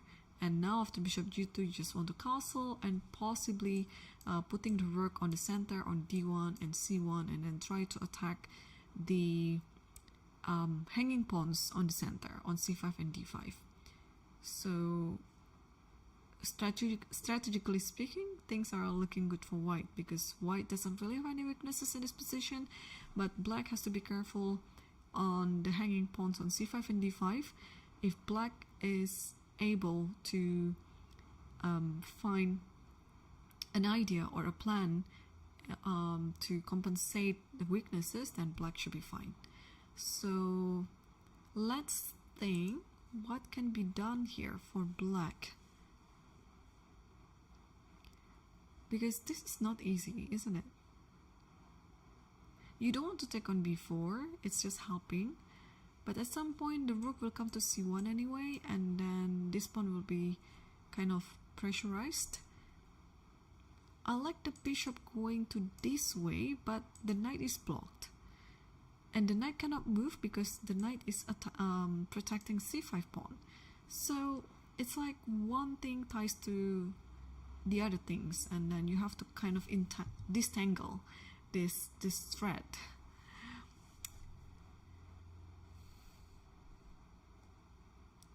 Yeah, it's not very obvious. Or maybe I have to resort to the other idea of playing bishop b7 anyway. And then after castling, then also bring the other rook like this, maybe. Just get ready of anything like this, and then maybe in this position you play bishop b6 or even bishop d6, something like that. That's quite possible too. Yeah. Even though I like white's position better, but again, black doesn't really have any problem in this position. Okay. Let's move back to board 3 because they've been played quite some moves here, and we saw the position up to knight h5, and we analyzed in this position queen e4 was the best move for white in this position, and after g6 queen g4, something like that. But instead of queen e4, Kubokarov played knight e2 followed by queen h4, attacking h2. So you have to kind of stop it by playing knight g3.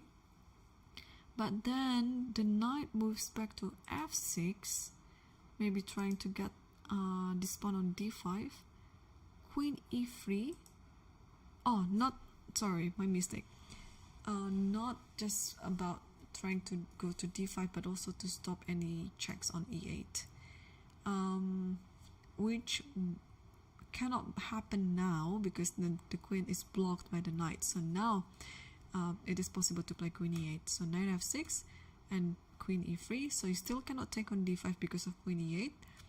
And now knight b d7, just a normal development, and trying to get after the pawn on d5 next move. So white is offering a trade of the queen by playing queen g5. And now after bishop takes g3, h g3, and then queen d4. And this position is better for black because black is going to get another pawn on d5, that's for sure. And perhaps the pair of bishops will try to make some compensation. But yeah, a pawn is a pawn, and when the position of the king is quite close like this, the black's king, it's gonna be very hard for white to try to attack the king. So, and also looking at the time situation, black is really comfortable now. They have almost 1 hour difference. Okay, 51 minutes to be precise, or 49 minutes to be precise, but yeah, it's close to an hour.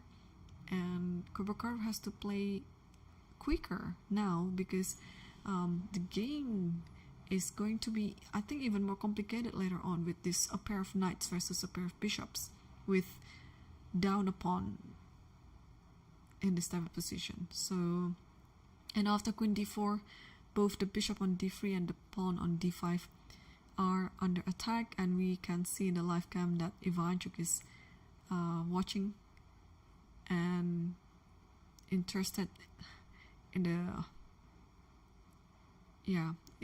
the game.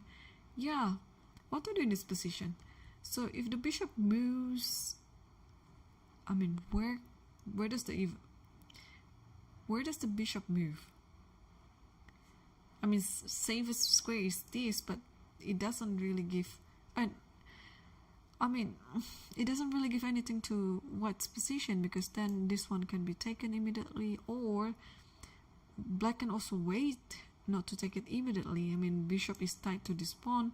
Maybe in this position just play rook e8 first with the idea of rook e1, because you're not in a hurry to take on d5. It's yours. It's gonna be yours. Black will take it at any point in the game. So while it is yours, maybe it's better to gain some tempo with other pieces to get more attack. No, this is a hard situation for Kubokarov here. It looks like the position is losing, but hopefully he can find a better defense here. It's gonna be hard, but it is not entirely impossible. So we'll keep an eye on this, on where the bishop will go, or could he come up with something else? I don't know, offering to go to the endgame perhaps by playing queen e3 like this. But even like this, queen takes d5 might happen as well, and white will still lose a pawn. So tough. It's tough situation for him.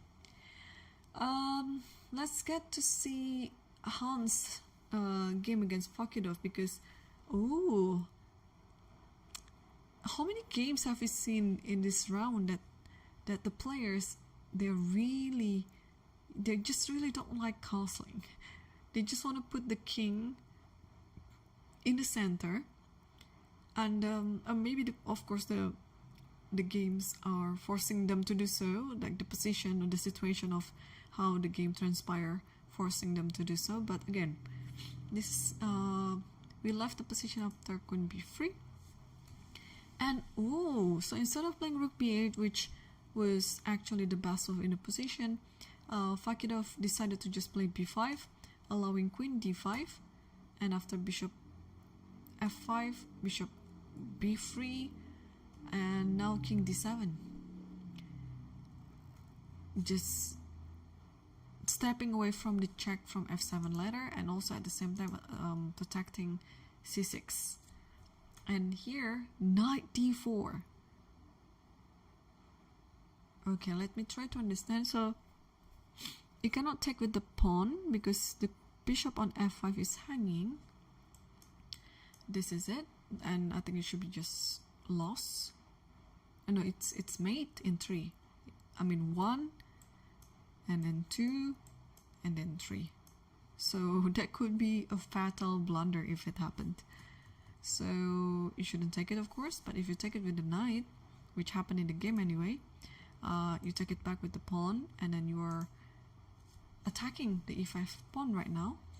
Knight f6, and the queen has to go. Bishop g4, the queen has to go again. Take on e5 finally, because now the bishop is no longer hanging. h3, bishop stays here. Yeah, bishop has to stay on this diagonal, because otherwise, let's say the bishop goes here, then I think it's gonna be quite GG soon because of this check. Like if you move here, then maybe I can just take on here, and then yeah, only white can win this position. And if you move up like this, this is interesting, but I think it should be winning some place. I mean, somehow it should be winning, yeah? We don't need to hurry or anything, okay? Just play something like d3 like this, and the king will be quite loose anyway. So after h3, bishop f5 and queen f3, you have to keep on this diagonal by playing g6. But I'm just wondering what happened if white tried to play g4.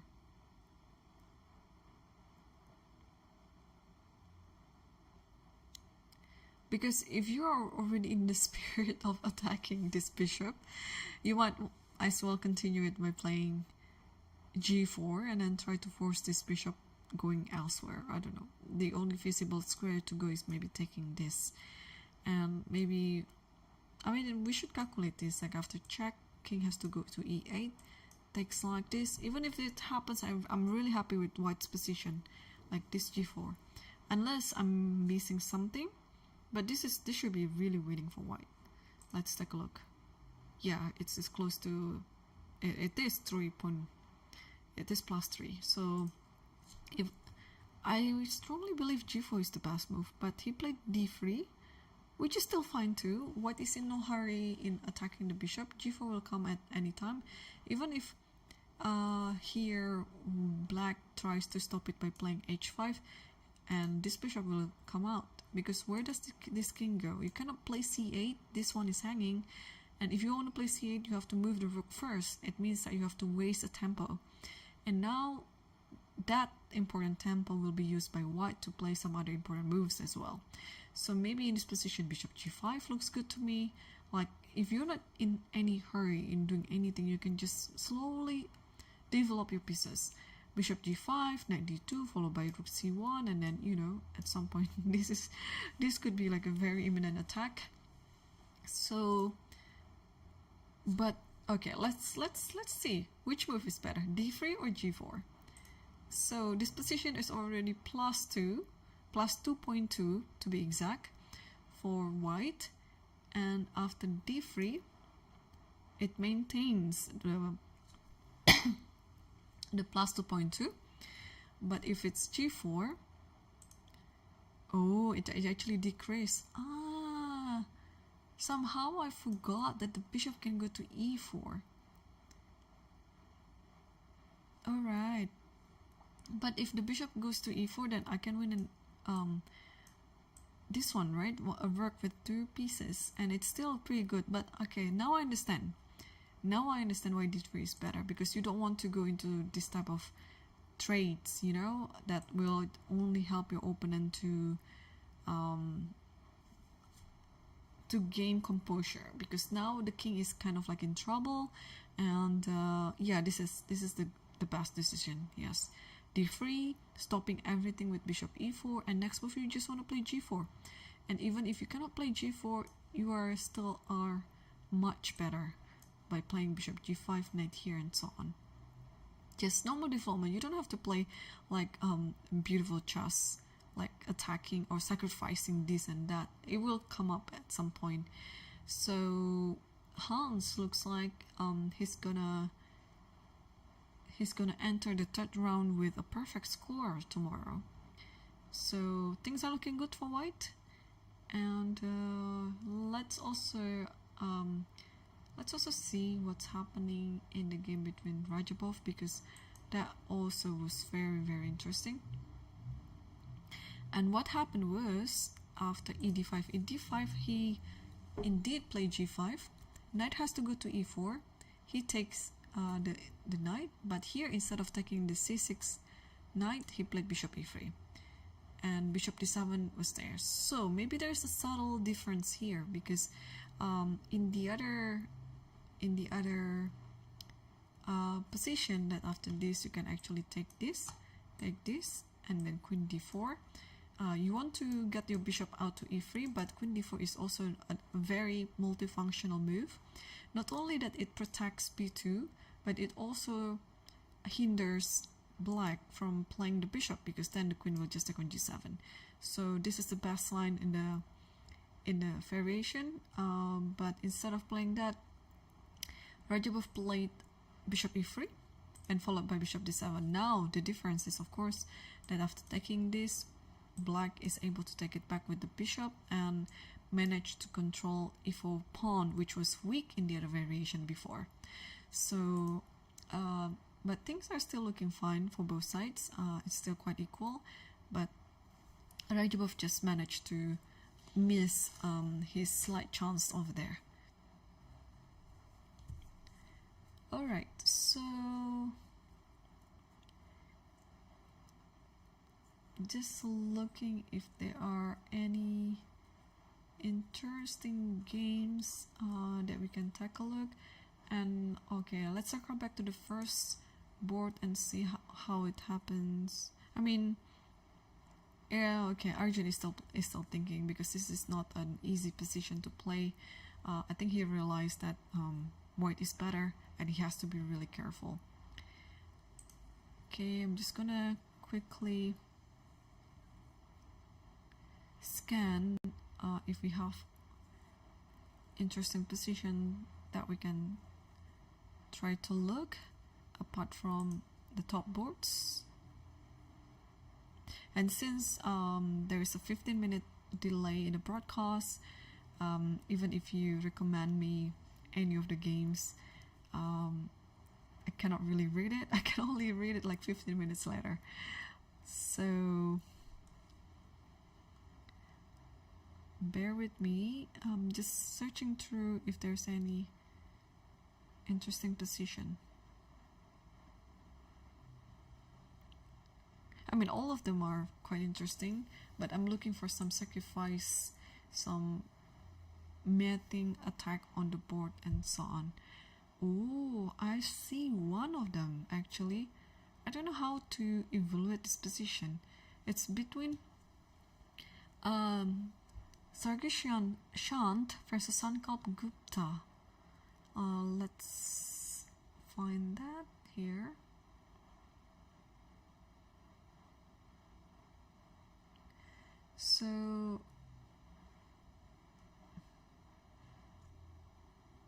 Oh, here we go.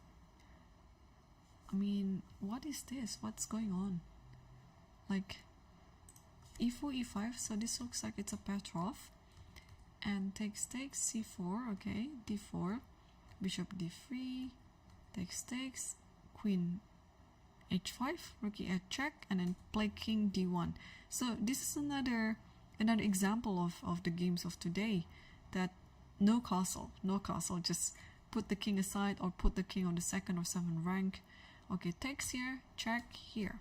And now white is still thinking on how to proceed, because it looks like you can feel it, right? When you're attacking the king like this, you can feel it, and that the king can be in a matting net, because I don't think any of this was preparation, judging from the time situation. So they must have been calculating everything on the board. So, and you're still on move 11. That's amazing. So this is board number 26. It might be too far from the live cam, even if I was going to search for it. So what do we do here? I'll just pull up my master Lichess database and see if the same position has occurred before. And there was one game in 1999.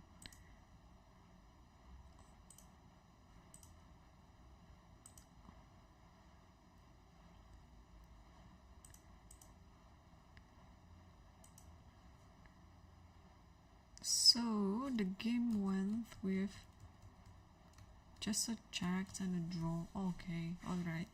That's quite anticlimax. Yeah, so the game went with like this, check, and then check here, and then here, like giving a couple of checks, and after the second one, take on the queen, takes like this, and d5. And in the end, it ended up with a draw. So, but can we play a little bit more interesting chess? For example, after this, queen h8, and then king e7, let's say, and then queen h4. So I was just wondering, so is this not a move then? Because of, wait, what's happening? So if you give a check, then I can play this.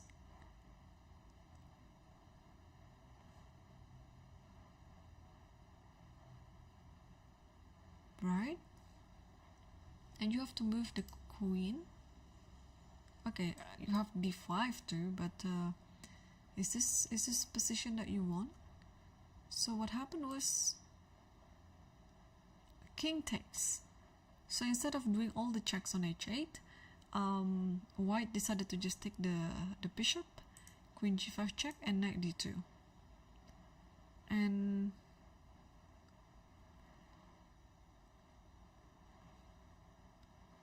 looks very solid for white, right? Next move maybe just king c2 or something like that, and then this type of attack with the pawns could also be very dangerous. The queen is fine on h7. It stops the king from hiding again. So I would say black has to be careful here. So knight d2, knight c6, very good move I would say, because all I want to play is king c2, but after knight c6 there is knight b4. So that, and also this one is attacking d4. Okay, maybe for that reason black is fine, because otherwise I would have chosen to play white all the way.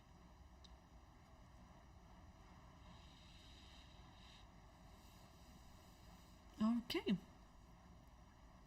and we are entering the third hour of the tournament, and I will just put the position back again on the first board, where Arjun just played rook d7,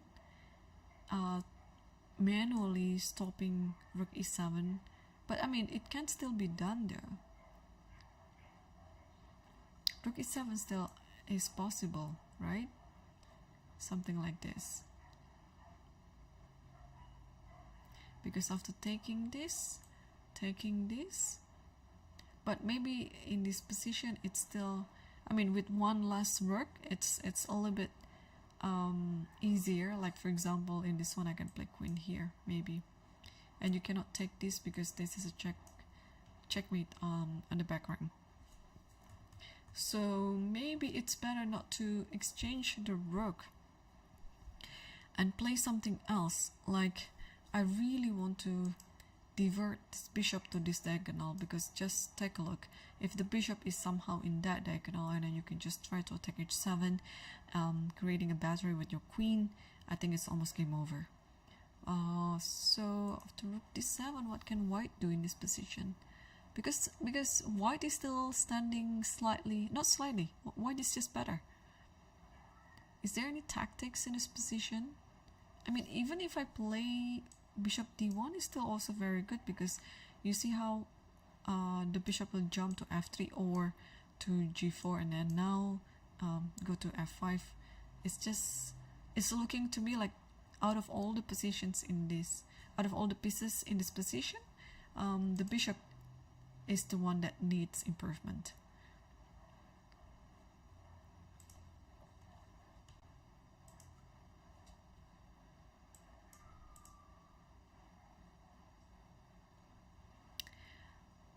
Okay.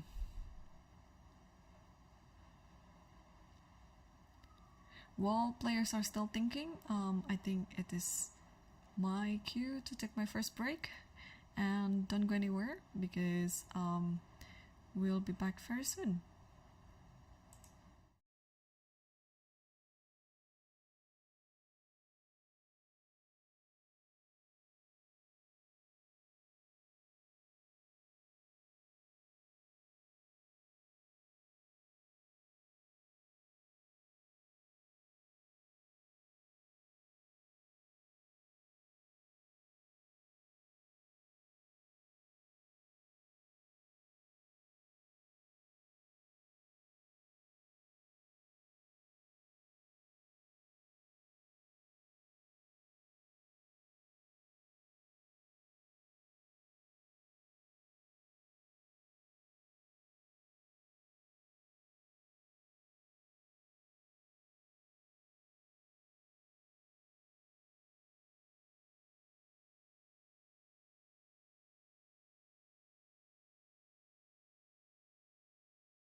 Hi, welcome back, guys. And the games are getting even more interesting while we still don't have any move from Tudor. After rook d7, he still looks like he's still thinking what to do against Arjun's rook d7 move. And we can continue looking at other games. Let's update ourselves on the board too. Ivanchuk versus Tabatabai. And here, so we saw the position after bishop g2. And here I was also wondering what Tabatabai might actually play, because it's not that easy. And he decided to take on b4 and cb4, ab4, bishop d6, b5 and knight b6. So preparing himself to either to push a5 or to take on b5, yeah, so that the knight is already protecting the rook on a8. Okay, so things are still looking quite peaceful here in the game between Ivanchuk and Tabatabai. Let's also see how the game goes between Kubakarov versus Temur. And after queen takes d4, sorry, Kubakarov versus Fedosiev. Yeah, in this position after queen takes d4, Kubakarov decided to play queen d2, followed by queen takes d5, queen c3. Yeah, bear in mind the f3 pawn is not hanging because there's a discovery with bishop takes h7. So black played rook e8, trying to improve the other piece that hasn't been played yet. And after bishop d2, knight e5, yeah, things are looking very dangerous for white, because also black is up a pawn, and now the knights are in the center. f3 is always going to be a weakness, and now Fedosiev is still thinking, but he's in the driver's seat. c5. I was about to mention that move because it looks like a very natural move. You just want to keep controlling the center, also at the same time kind of preparing for space advantage domination, because now c5 pawn is controlling d4.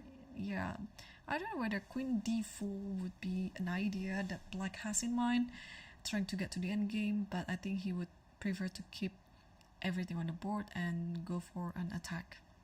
And also d4 is such a good square for the knight outpost, so maybe after c5 the knight can move back to c6 with the idea of knight d4 in the following move.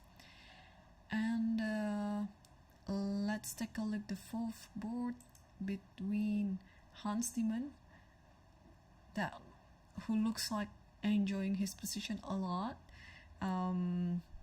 Yeah, of course, I think both players understand that white doesn't have any problem here. In fact, white is close to winning the game, and maybe out of the top 5 boards, this game might finish the earliest, I would suggest, because after d3, black decided to stop g4 by playing h5, and then bishop g5, and then after knight c6 and knight d2, so everything was according to the prediction. And queen f8, a4, yeah, you're attacking the queen side as well, and not let the king to have a safe haven to hide. And queen g7, rook ac1, hitting the c6 pawn, and it's gonna be very hard to defend the pawn. In fact, how do you defend it now? You might actually have to play d5, but that means you have to get ready with all sort of captures and sacrifices, because now if you simply guard it with the rook, like rook a c8, I can just take like this. If you take like this, then this rook will enter the 7th rank, so this is not a good news for black. But if you use the other rook to protect it, I will still do the same. I will take this, and you have to take with the a anyway, because if you take with the c, there's this one, queen b7, and it's almost game over. So if you take with the a pawn, the same story. I'll take this one, and then take this one, and it's a game over again. So you might have to actually force yourself to play d5. I'm just trying to find if there is any. Yeah, totally, there's all sort of tactics here. You can take on AB like this, and you have to take it with the AB, and then take this and take this, take everything pretty much, and then you can take this, takes with the queen, let's say, and then takes this, because if you take this, check with the idea of also queen a8. But if you don't take the bishop, then what can you do? You have to protect c6, right? Maybe something like rook here or rook a6, doesn't matter. And now, I mean, now white already, what to do in this position? Maybe just pull the bishop back again, something like that. Or can white win bigger than that? Let's see. So maybe not to do many things like that. Okay, so d5. I'm just trying to find out what I miss.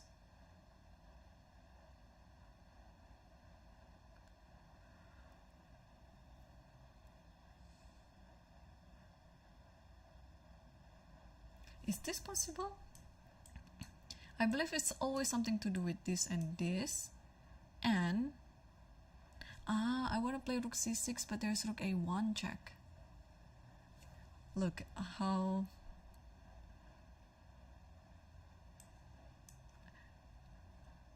tactical the position is. Like, check here, and takes. Let's say I take this, queen takes, and this is nothing for white, yeah, because you don't have enough pieces to keep going. Okay, because if you don't insert rook a1, then this is just, no, you still can do this actually, and this, and then you can now insert the check. Now it is also another time to give the check, otherwise it's just losing. Okay, so what if I don't do that? Yeah, what if I do something else? But what can it be?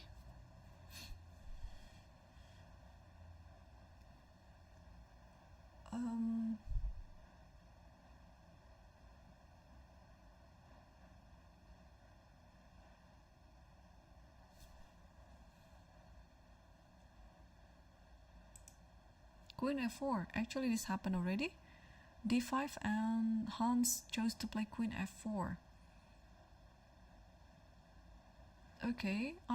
So he just, yeah, so he just wants to grab the pawn on d4 then. And what after c5? What to do in this position?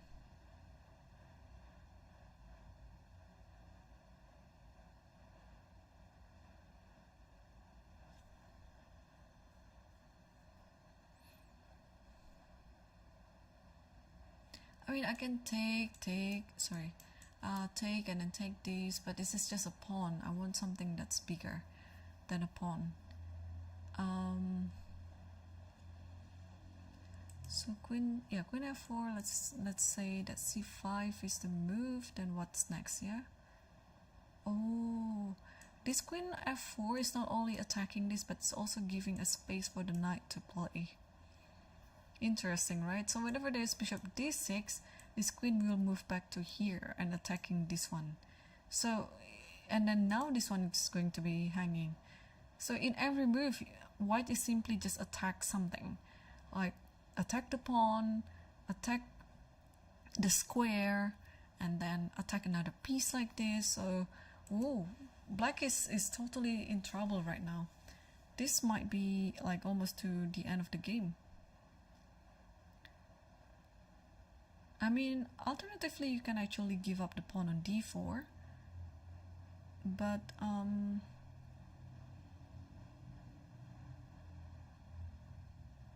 there's almost no compensation to it, yeah? Like, if you give that pawn up, and what else? What can you get then as a compensation? The king is still in the center, it's still very fragile, can easily be attacked, and looking at the time situation as well, White is very comfortable with 55 minutes on the clock, while black has 9 minutes on the clock.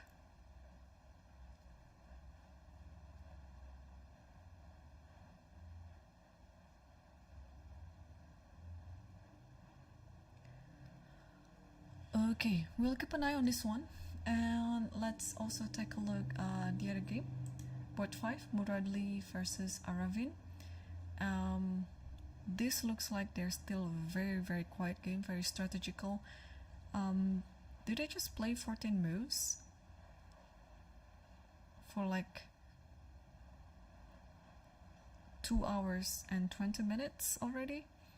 So I mean, nothing can be said much in this position. It's still very much equal. My guess is they will somehow agree for draw sometime later, because white has some advantage. Maybe, I don't know whether we can call it an advantage having the pair of bishops in this position, but black really doesn't have any weaknesses, so black should be standing comfortable as well. Alright, so while in the top 5 boards, this one is still equal. Ivanchuk is also quite equalish, I would say. But this is a very interesting endgame though. Like, it's not that boring, I would say, because just look at all these bishops and just pretty much the details of the position. Black has an IQP, white has a pair of bishops. The king is not castled, but it's not really a big deal because there's no queens on the board. But the king just willingly stepped. It's not. So we saw this position, yeah. B5, knight b6, and then knight d4, and then bishop b4, and Ivanchuk just offering this type of lots of traits like takes, check, and now the king has to move. Where does the king move? Maybe to c3, maybe to c1, because if you go to c2 there's this check maybe, but this is also still fine because the knight has this idea later on.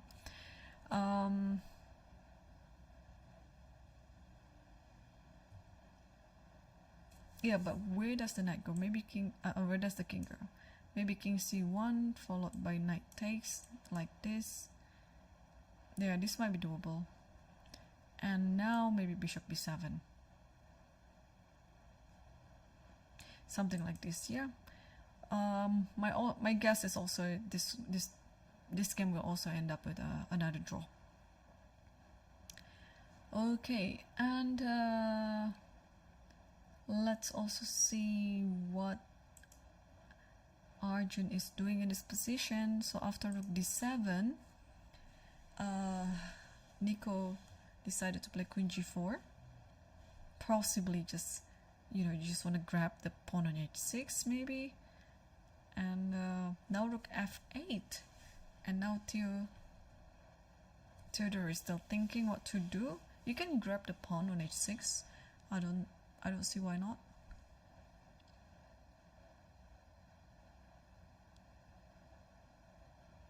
Yeah, this could be the upset of the round. And again, Nico has been playing very well. All the moves are quite principled. He calculates well too, and his intuition is also on the spot. But okay, there's always another thing to finish the game well, yeah. And he has to finish this. Actually, how much is the advantage that white has? So white, ooh, look at that, +5 for white here, and queen g6 is the move.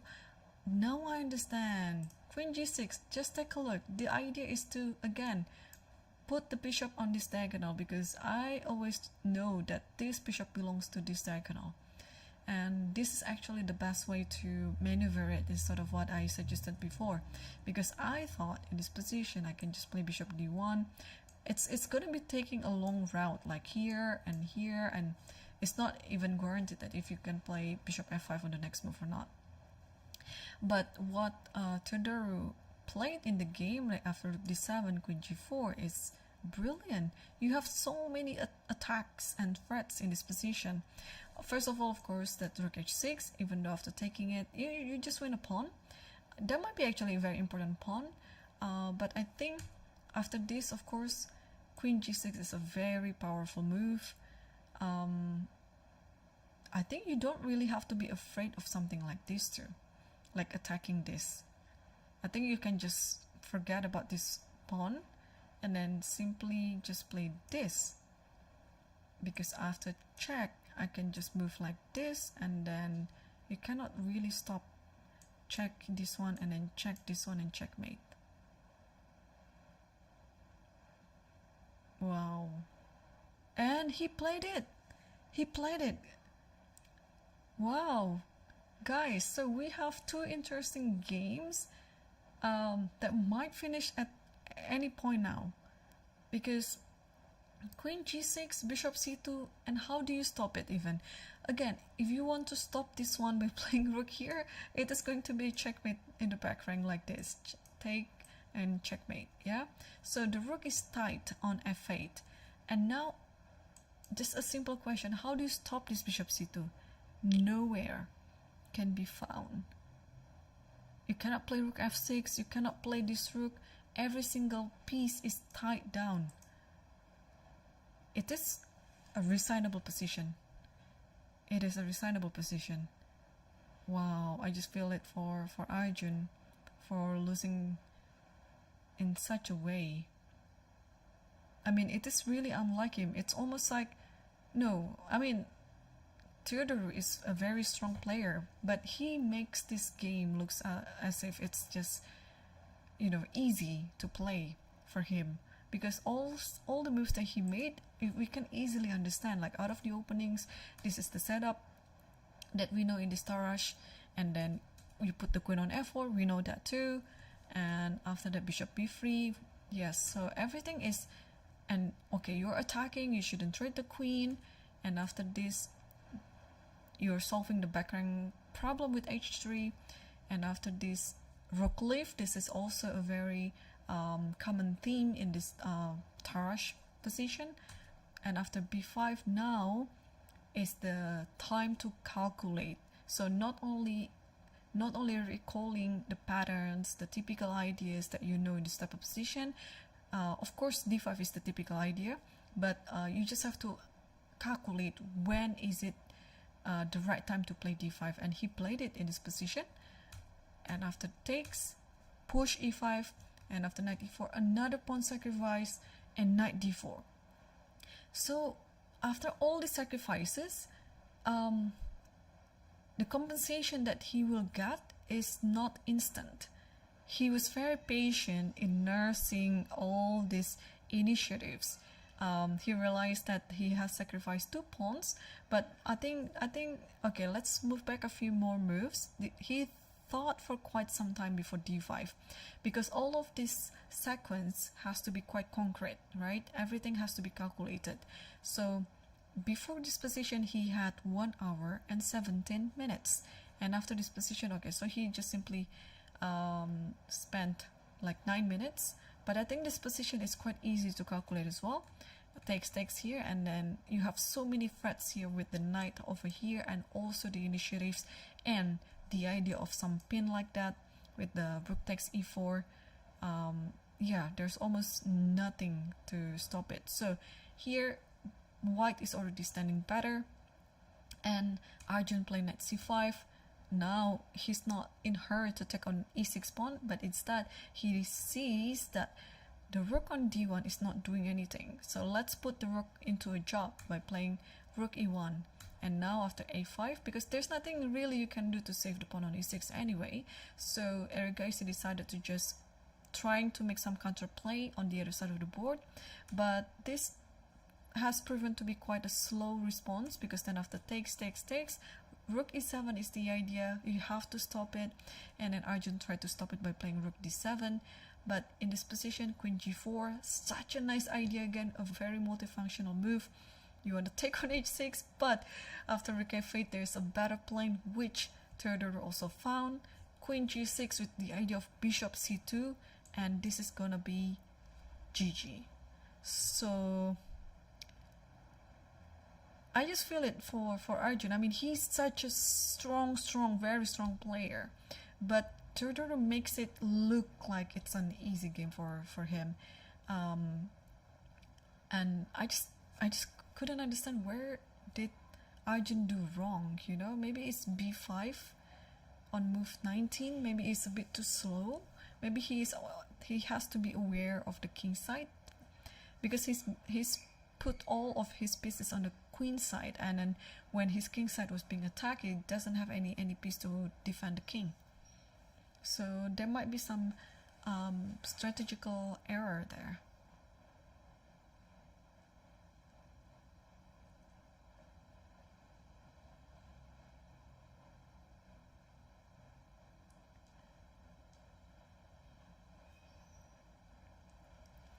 So yeah, like what I said, this might be a reasonable position, but maybe Arjun will try to play a couple of more moves.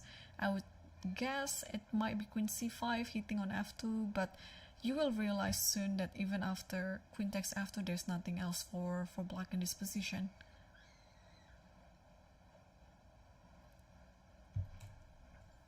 But knowing Arjun, assuming that he loses this one, he will for sure fight back to the top again. So he's a real fighter. So we can actually expect like a good comeback by him.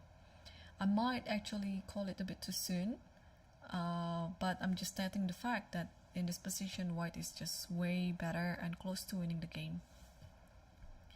And the other one that is also close to winning the game is the game between Hans Niemann versus Fakidov, and it happened. So queen f4, c5 is already on the board.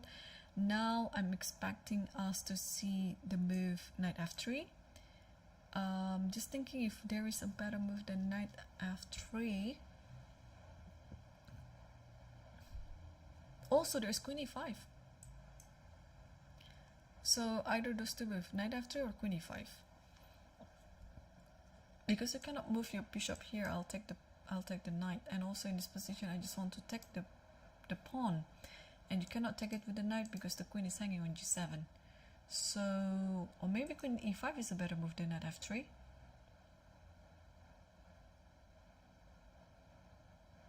Yeah, why not, right? And yeah, while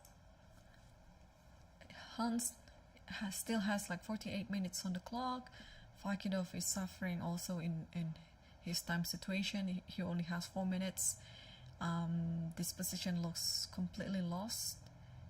Yeah, it would be quite a miracle if Fakidov would be able to make a comeback out of this game.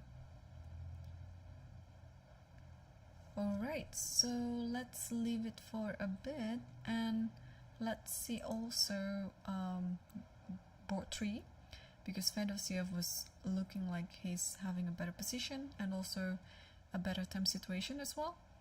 We saw the position after c5 and b3 happened on the board, and yep, knight c6 also happened. It's a good way to maneuver the knight to have a very interesting outpost on d4, and after queen f5, king g2 and rook d8, and here you're just waiting for the outpost to happen. It can happen at any point, but yeah, Fedosiev is being very patient about it. This looks also quite losing, yeah, for white.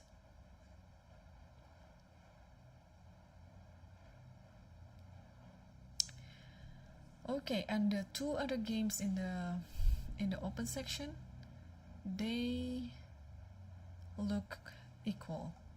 So I'm just going to scroll down and come back to the game between Rajabov versus Fakidov Shamshidin. We saw the position after bishop e3, and then bishop d7, queen d2, queen c7, knight c6 takes here and castle, bishop e6 and queen a5. So looks like it's fine for white, but also for black. The only thing that black needs in this position is to castle short side. Once it's done, I think black should be standing fine. Queen f5 is interesting there, because wow, I just mentioned Okay, somebody moved the camera apparently. Let me see if I can adjust it.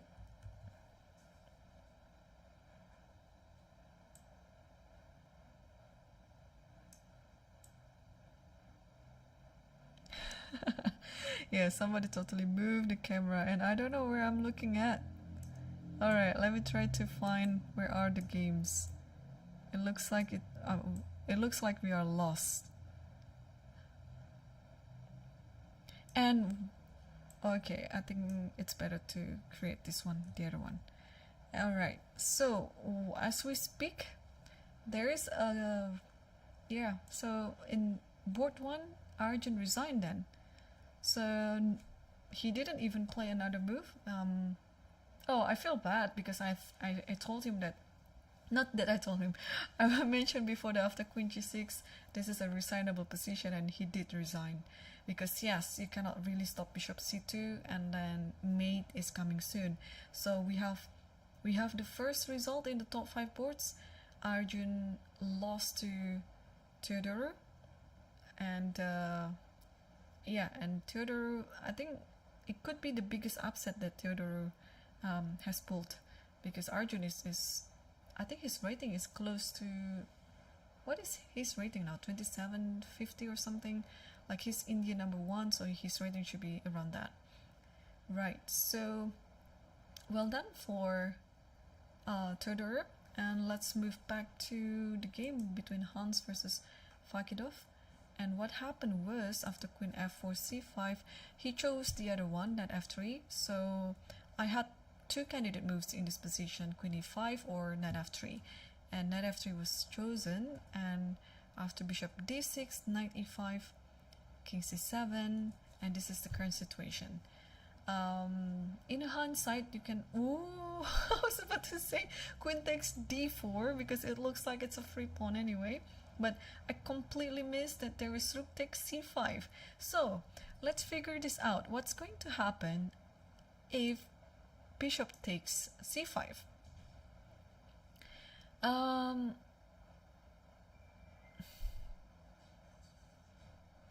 Alright, I think you just simply play Rook C1, right? And then try to grab this bishop. Am I wrong?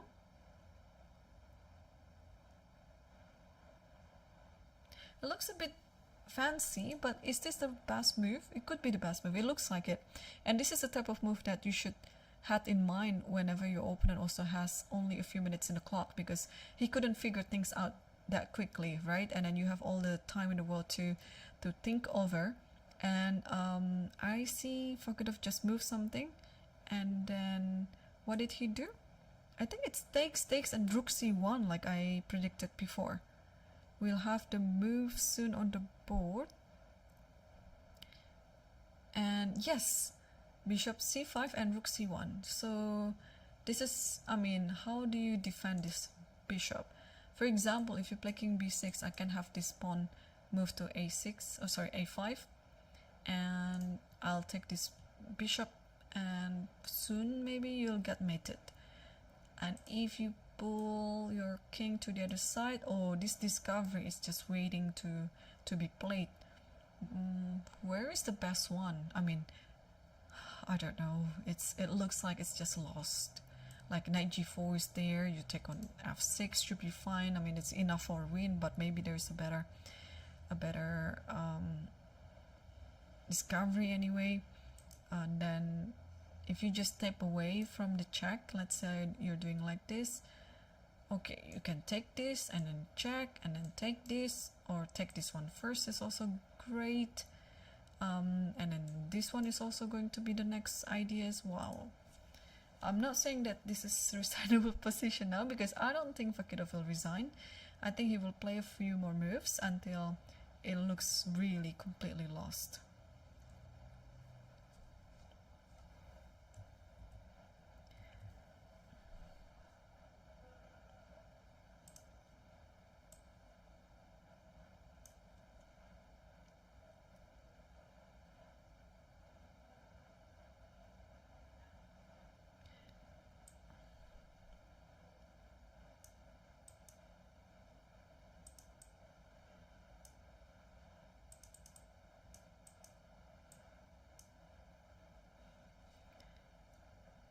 Okay, and I could see from my camera there is a draw offer on on board 5 between Muradli versus Arafin. So let's take a look in this position. So after ed3, I noticed there was a draw offer by Arafin, and let's see if Muradli will accept it or not, because it looks like it's just an equal game. I mean, if he doesn't accept it, then it's gonna be quite a long game. So in this position, what you have to do, you can take this with the knight actually, and after knight takes, this bishop will take on g2, takes on g2. Again, this is still a very much drawing position or equal position. It's just up to Muradli right now if he wants to play quite a long battle, or if he just call it a night there and then agree for a draw and then get ready for the next round. Because also my guess is even if he declines to draw over, my guess this game will also still end up with another draw. And we can see from the gesture, what do you think is going to happen, guys? Will white accept the draw over, or will white decline it? We can see also from the live cam that Parham Maksudlu was seen to be walking around.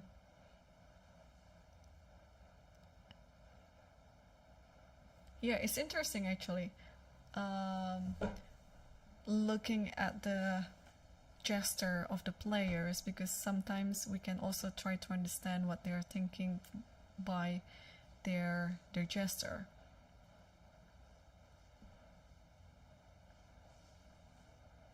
He shouldn't. Okay, the position is still ed3, and this is the position where black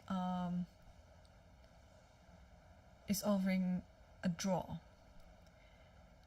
Judging from the rating, I mean, Arafin I think is a higher rated player. But okay, he's playing with black pieces, and the game, I mean, the event is still very long. 7 more rounds to go, and yeah, conserving energy when the game looks like it's gonna be draw in the next 50 moves too. I think it's also a pretty good strategy. So my guess is, I don't know. I don't know Radley personally, so maybe he's going to decline the draw offer. But I mean, looking from this position, I couldn't find much for white. So maybe he's, I don't know. It is 50-50 for me. He might take the offer. He might also just keep playing on. But okay, just looking at his gesture when he keeps his eye to the ceiling or something like that, I think he's about to get ready to accept the offer. Or maybe he's not. Oh, he's not accepting it. He decided to play on. So he took the pawn with the knight, and bishop takes g2 happen, and then king takes g2. This is already on the board. And wow, this is just going to be a long battle, because this looks very equal, but one of them just really want to play. Okay, let's move on to Hans' game again, because it looks like it's almost over. Oh wow, so rook c1, and after rook c1, king b6 is happening, and instead of, oh, this is funny. Bishop f6, yes, I missed that. And then you cannot take it, because look what happened after you take it. There is knight d7 check. It's a fork to the queen, and then if you take this one, okay, then game over, yeah, because your queen is lost. So after bishop takes f6, you cannot take back the bishop, and here Fakidov played queen h6, and now Hans is still thinking, but he's so spoiled with so many good options. Like, for example, you can move the bishop back if you want to, because a5 is always there if you want to. But let's find the best move, yeah? What is the best move in this position? If I take that one, I really want to get get some checkmate on the board, but that might be a bit hard to get.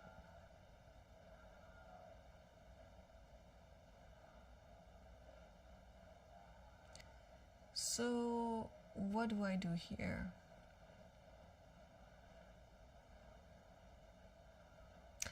Maybe a5 first. I mean, I can play bishop g5 at any point. Hang on. I think I understand. If bishop g5 immediately, the queen will go back to f8, and then it's protecting the bishop on c5. That's what happened. Okay. So maybe it's important to play a5. And now after king takes,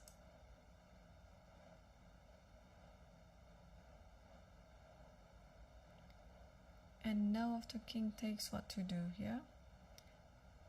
Okay, this should be winning, but I'd like to get a checkmate. Yeah, I mean, this will take a while to finish.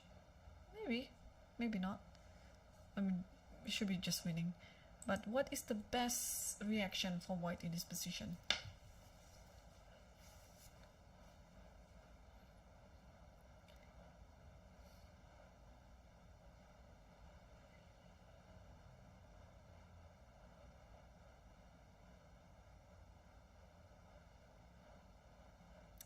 I like a5.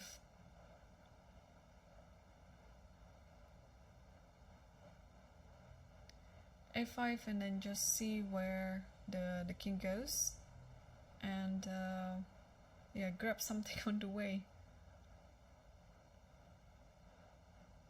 Or even after bishop g5, is there anything else after queen f8?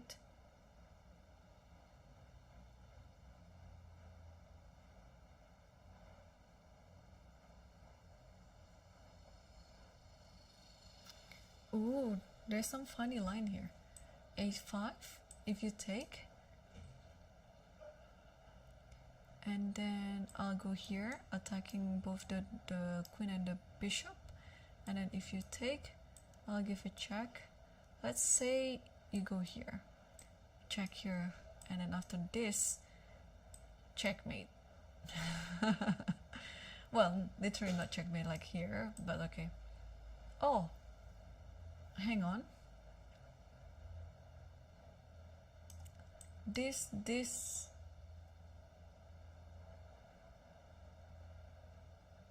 it is still not a checkmate. It's gonna be there. Check here. If you take this, my gosh, where do I find the checkmate here?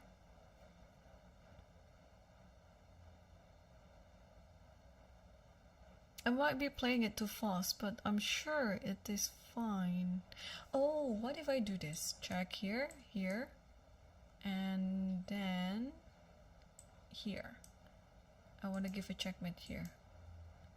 If you do this, then, oh my gosh. And then it's made in, no, it's not made into, because the queen can go to b5. I'm experimenting too much here. Okay, but this is such a funny line. Like, if it works, it's gonna be probably game of the tournament.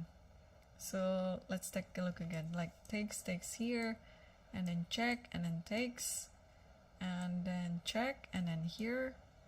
All right. I think you can just go check here first.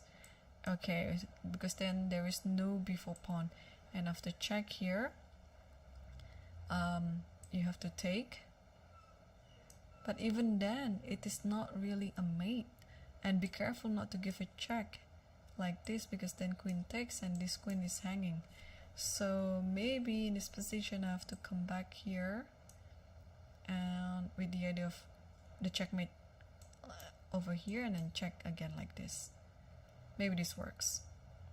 And what happened in the game was, are you serious? This has happened? Oh, I'm not. I mean, it's a similar idea with the knight. I mean, without bishop g5, but it's amazing. not here, but what happened? A5, and then king takes A5. No, 97, sorry, 97, not A5. So what happened was knight check, and then you take like this, and A5, and takes like this, queen C7, and okay, bishop B6, because if you play king here, you can just simply take on this one, right? Alright, so bishop B6, and now rook check, king B4, and takes this one.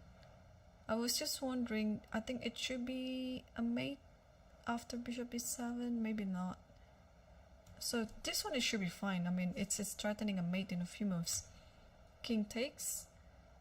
Bear in mind, black doesn't really have enough time. So now, white is down a rook, but the king on b3 is almost get mated. So now this is black to move, and there's so many checkmating square. First of all, this one, yeah. Is there anything else? I think coming up this one, I mean, this should be made sometimes. Maybe this one is the best defense in this position, but okay, doesn't really help, does it?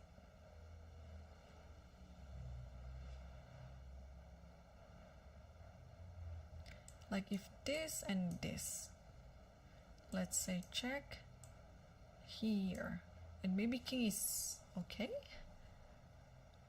and black will have enough time to get the pieces back. So okay, what to do after queen d2? Oh, rook hc8 was played. So yeah, something to do with protecting the king. And here queen takes d5, king c2, and b4. Oh, white is taking so much risk from such a position. I mean, of course this is still a winning position, but I mean, it's almost mated, of course, but I would have chosen a different path. And of course this game attracted spectators, and on the live cam we see the chief arbiter.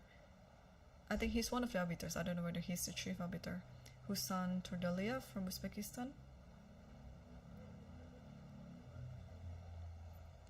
I cannot identify the other player. Alright, so Fakidov is down to 2 minutes right now and 30 seconds. He has to play, he has to decide what to do, and he's reaching out to the king. But okay, can the king actually move? Because what's the idea in this position? You wanna give a check? Yeah, you just want to give a check, something like this maybe. So he played king d2, so that whenever there's a check, rook can come to c2. But here, bishop g5, and he resigned. Yeah, he totally overlooked that there's bishop g5 maybe. But this is such a beautiful game by Hans. Very well done. But what else can he do? Yeah, let's say we do something else. Okay, let's say like this, bishop f5. Yeah, the thing is, it should be mate. Like check here, and okay, the king has only one square to go, and okay, should be made somewhere like here, and then like here. So yeah, it's yeah, the position is just completely lost, regardless what was the move by black. So well done to Hans. It was such a beautiful game, very, very interesting, exciting, with all these nuances, the sacrifices. So we have 2 games done in the top 5 ports. Let's update ourselves on the game between Ivanchuk versus Tabatabai, because Ivanchuk is now down to 41 seconds. So he has less than a minute. But oh, I was just thinking, I thought black was under pressure, but I was also looking at the knight here. The knight doesn't have anywhere else to go. Maybe going back to c8 and then improve it to d6 somehow like that. This is also quite possible. But just because Ivanchuk is down to 41 seconds, it means like he's not in a good shape. He has like 33 minutes different to Tabatabai, and the positions are not that, I mean, not many calculations need to be done. And okay, I just hope that he doesn't overpush. Okay, so materially speaking, white is down a pawn, but white has the compensation for that, because the bishop on a8 is kind of trapped for now. It can't move anywhere. And the pawns, they can easily be captured too on d5 or on b5. So, but yeah, he just has to watch out his clock. I really hope that he doesn't lose on time.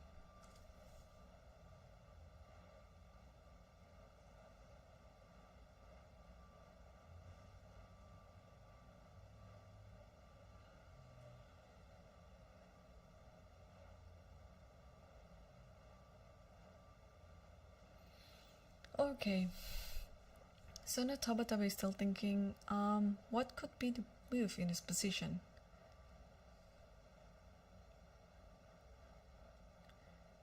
King b2 was the last move for white, and I just want to get my king to g7 like this, maybe, so that my rook can move freely, because the king is not protecting f7, something like that. Do we need certain immediate action, something like knight e4? This is also interesting. You want to hit the pawn on f2. You also maybe want to maneuver your knight to d6 and to c4. This is also possible. So I would say black is quite comfortable in this position.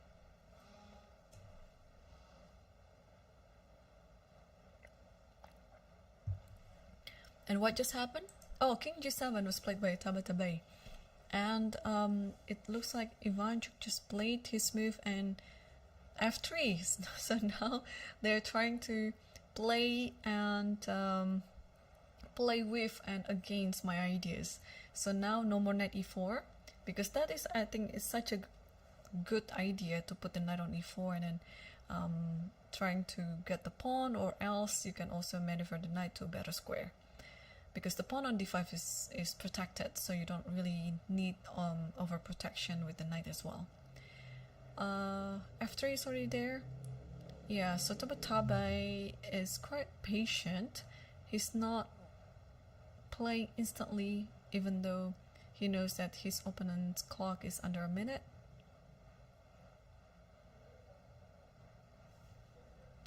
Yeah, this is gonna be quite some time to finish.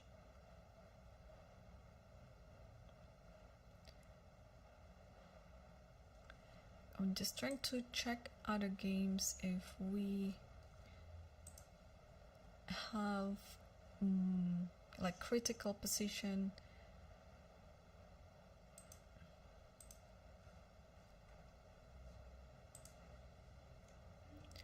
All right.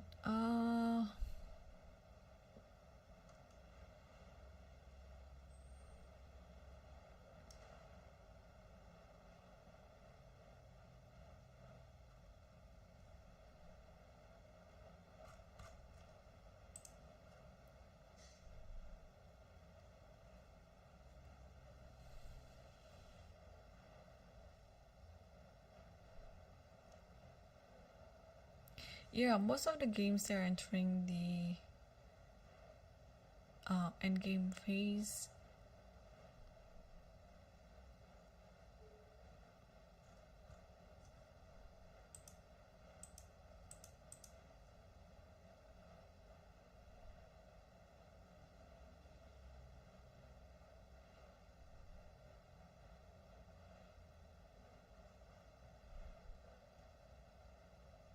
Alright, but that, okay, there's one endgame that looks interesting to me because of the lack of the pieces. Let's switch to the game between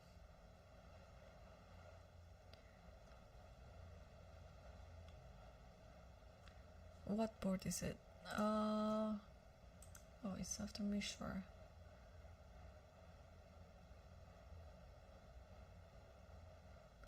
Here, Morzin Volodar versus Inian, and oh, okay. So it was just I was looking at the position after this, and then G6 happens, and I was like, oh, maybe this is gonna be like a drawing rook endgame, but I totally missed there's a tactic. He just simply played knight e3 and resign. So it doesn't matter if you push the pawn or not. Like for example, if you take like this, actually you cannot push the pawn. You have to just play knight here, and then let's say king goes here or king goes elsewhere. It doesn't matter, and takes this, and takes this, and thanks to this knight, it doesn't matter where or what color is the promotion square. This is a win for white. So black didn't continue, and after knight e3, black just resigned.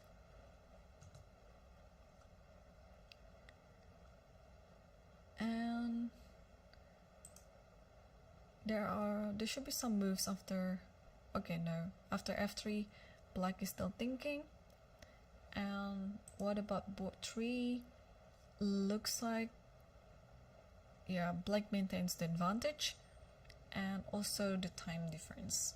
So I think we saw the position up to bishop e3 like this, maybe, like, and then b6 here, and then managed to trade one of the knights with the bishop, and now queen d3. Yes, I mean black has all the advantage, and then this queen is already safe guarding the back rank, and this knight will move to g5, e6, and have another outpost on d4 if necessary, but just having the knight on e6 is already good enough. And also additionally, after knight g5, this queen can actually hope to h3. So yeah, things are looking good for black in this position. And what will Kubakarov do in this one? He seems like he's reaching his queen, and he's moved it to the other side of the board. Where could it be? h1? Oh, h1. So what is the idea of this move? I mean, maybe he's preparing for knight g5, but what else could it be? Because yeah, white doesn't have any good idea to play actually. Just wait and see, and hoping not to be killed on the spot. But also it's not too easy to come up with plans for black, because even though black is looking like it's better and almost winning, but you still have to play precisely till the end.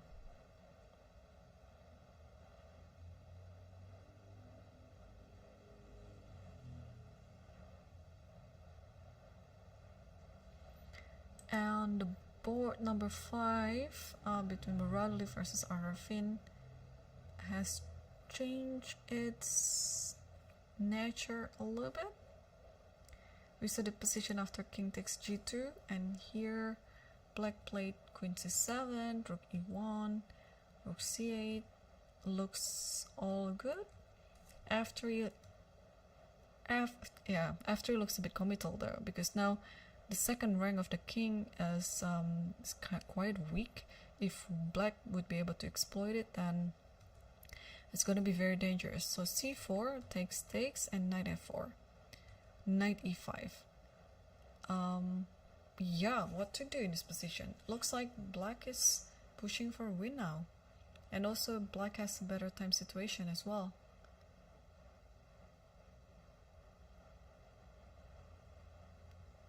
Maybe white should have accepted the draw over earlier.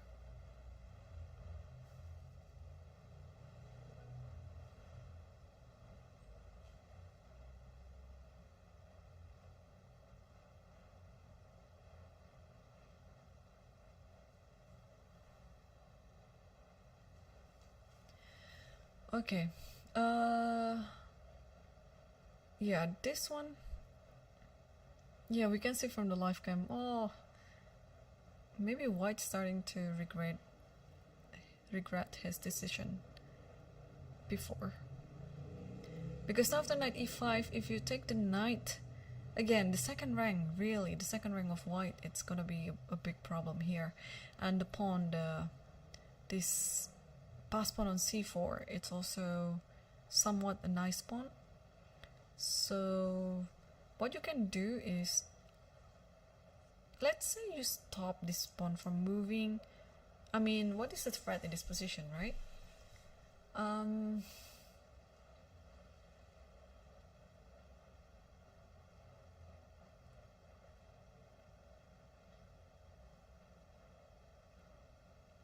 I think just queen b7. If I mean, if White doesn't do anything, you want to attack f3, and no, e4 is already played. Okay, so I would really like to have my knight on d3, but if I play g5, it might be a bit too loose on this diagonal, because I think if I play g5, you can just go with knight d5. Yeah, and this bishop tends to be a very strong bishop, so black has to be a bit patient, not hurrying so much. But what can black do in this position?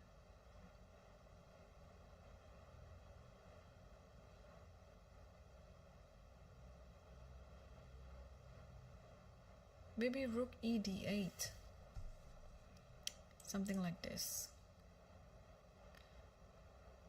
because playing e4, White is also planning to play knight d5.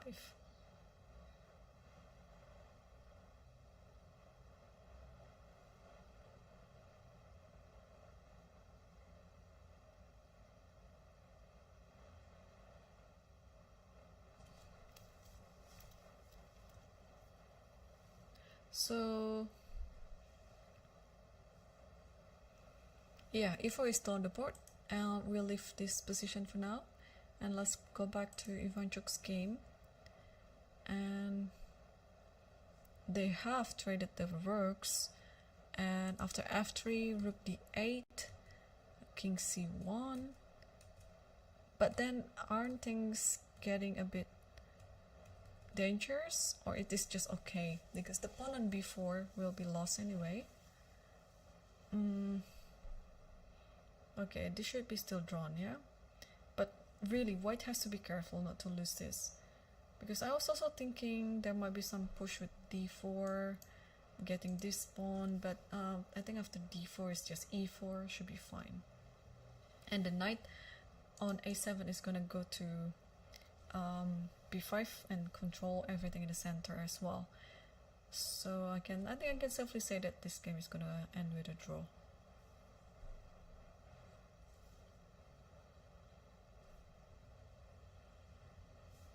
Alright, let me scan through other games that looks like interesting apart from the top 5 boards.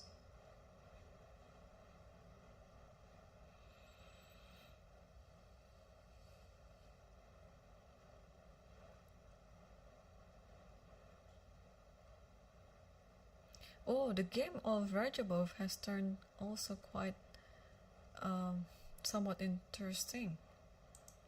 Let's go there.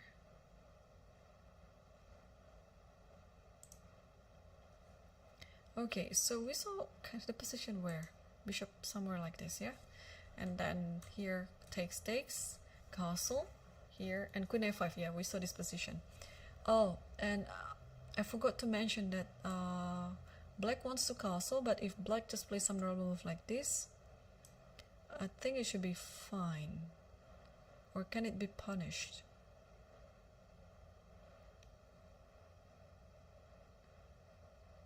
It should be fine. But instead, black played rook c8 first, trying to give a checkmate on c2, and only after rook d2 then he played bishop e7. And then f5, and then bishop c4, queen e5. Now, since black is delayed with castling. White is trying to get all the tempo and takes, and after queen f4 white is standing better. Because okay, next move you have bishop h5 maybe, because the king looks very fragile in the center now. And what happened, let's say, if you castle? I think you should be getting some checkmated soon, maybe. Like,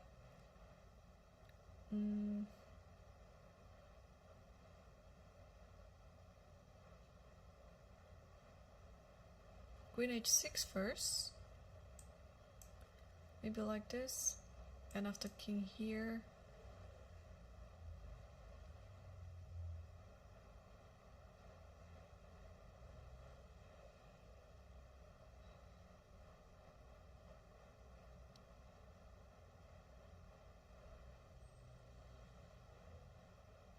Yeah, we're to win this one.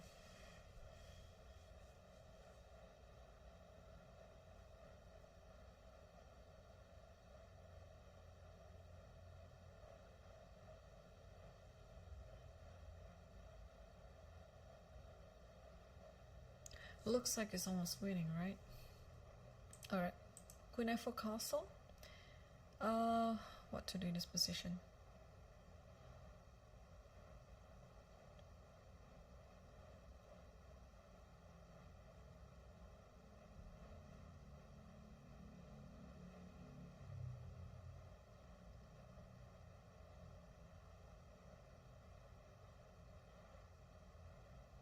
We can even play something like this maybe. I mean, overall the position looks better for white anyway. So it's a hard situation now for Rajabov. I mean for Fokidov. Let's try to zoom it in to the game.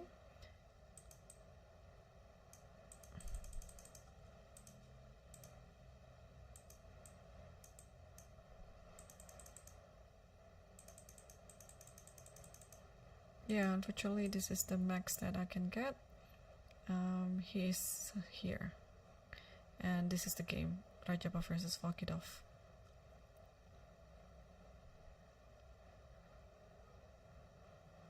Alright, so we still have 3 games left in the top 5 boards. And do we have any updates on the other boards? Vasily Vanjuk is still, Tabataba is still thinking. Kubokarov is also still holding, and he's actually below a minute. Yeah, so the position is still a bit better for black because of the extra pawn. And now queen g4 is on the board offering the trade. So I think you have to take it, because if you play this, then there's a tactic like this: bishop takes, and only white is better in this position. So I think you have to take it, because otherwise this one is attacking g7, right?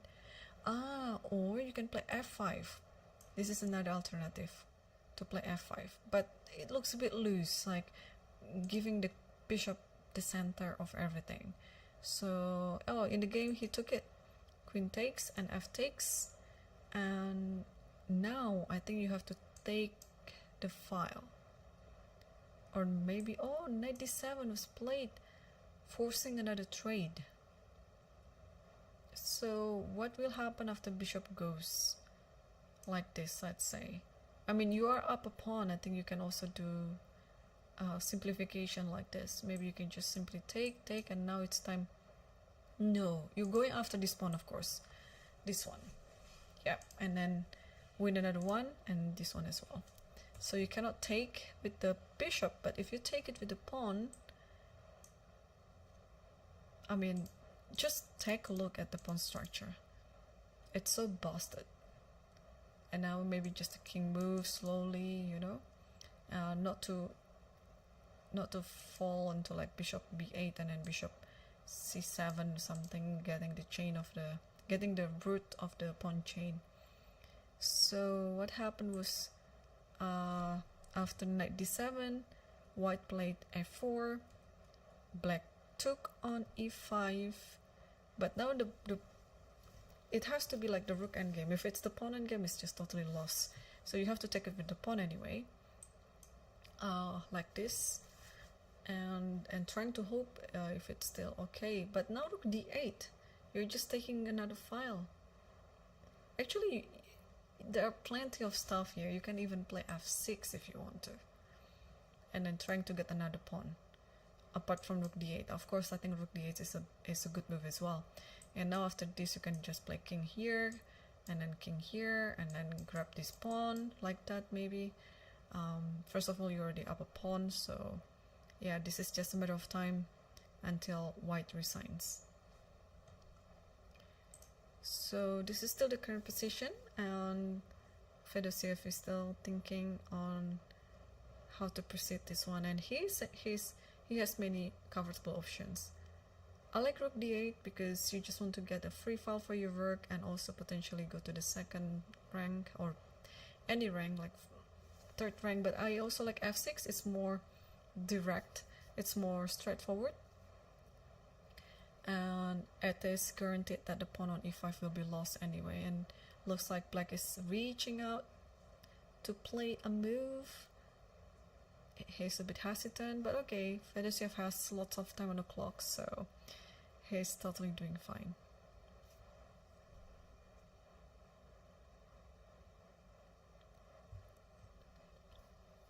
I think he's reaching for the pawn, right?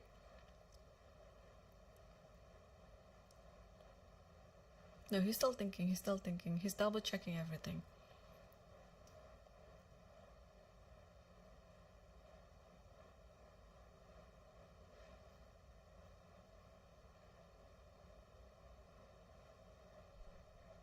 And he did it. f6 is on the board. Okay, so this is now I can say that this is a resignable position for white. White doesn't have any options here. You play e6, you're gonna lose that pawn on e6. But if you don't play e6, you're gonna still lose the pawn on e5 anyway. So it's one way or the other, and no, it's not looking good now. And 25 seconds left on the clock.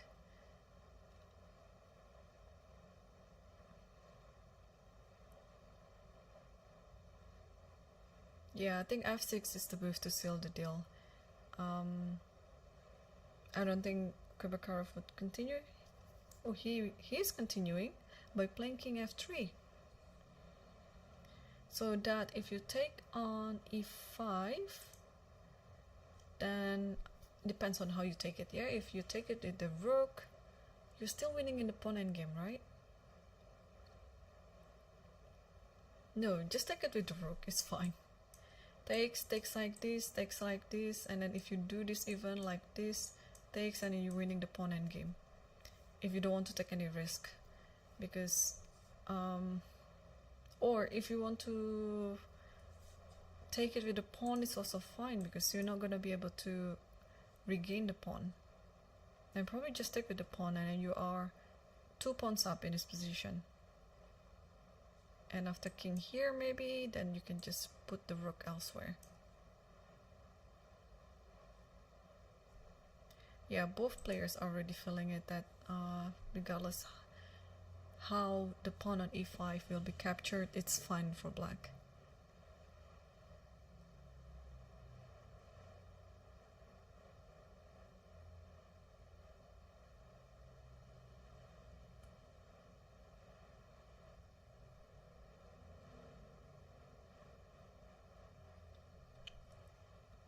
And he took it with the rook. He took it with the rook, so yes, and take again with the rook, and after taking this, I assume it's gonna be king e4.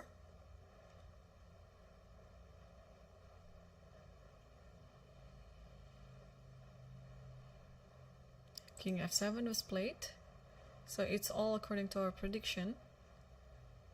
So yeah, if you take on e5, I think you have to take it anyway. King e7, we're at an opposition, and you're going to go... Actually, you don't have to create an opposition. You can actually go here and then go for this pawn. All the opposition should be fine too. What did he do? I think he played king g6, yeah? Yes. Because there's always this idea with a6 and b5, and then you will leave one pawn in the queen side like that. When the king is busy protecting this pawn, and then you can try to build it. Like for example, king goes here, a6, and you want to stop here, and then you just opposition again, because then you will have more tempo to go to g5 later and then get this pawn. Okay, now after king g6, yep, you can check hands.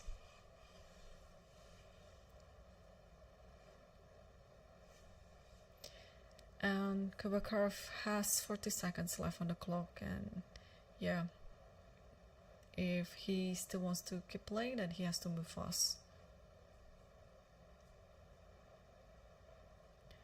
What did he do? He played king f4. I assume it's gonna be a6, or king f6 is also fine, like opposition. He played king f6.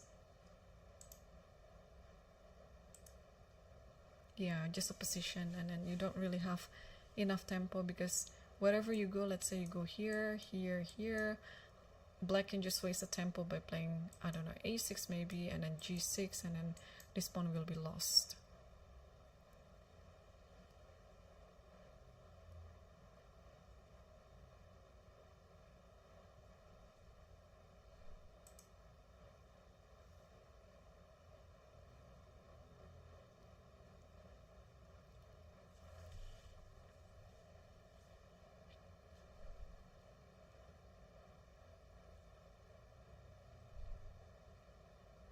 And he's played a4.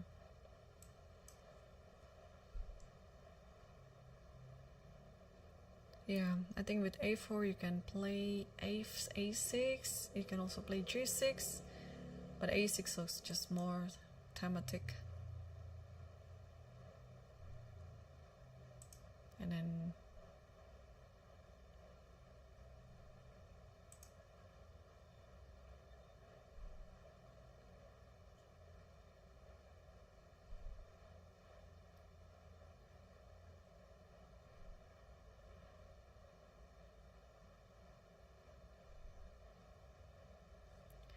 yeah, I mean, it's winning all the way, but Fedosiev is double checking everything. Yeah, you don't want to miss anything in this type of position, because it can be quite heartbroken if somehow you blunder and then the game will end up with a draw.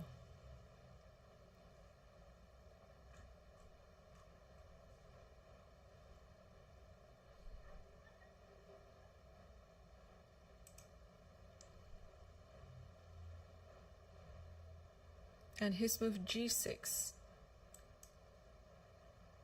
Oh, and white resigns. So, alright, so Fedosiev won the game. It was also another good game that was won by black. And let's see what's happening on board too quickly, because I took a peek. It was quite interesting how the endgame turns out. So we saw the position after all the rook trades and somewhere like here, and then knight tried to go, and then yeah, I was a bit scared of this move, but I thought it was fine. But Tabatabe played it, and after e4, I just didn't see that there is this idea with g4 and g5 and g4, leaving the pawn on e4 hanging. So now after this g4 and then e5, and instead of moving the knight, Tabatabe decided to just take the pawn on f3, and this piece sacrifice is so interesting because the knight on a7 is out of play, and after bishop d3, f2, bishop f1, stopping it, king e5, king d2, and I would assume in this position that it will be bishop f3 just to stop king e2, but what else can be done? Because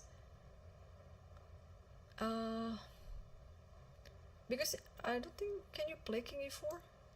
Yeah, you can. I mean, bishop here, and then you still cannot take because of f1 queen. But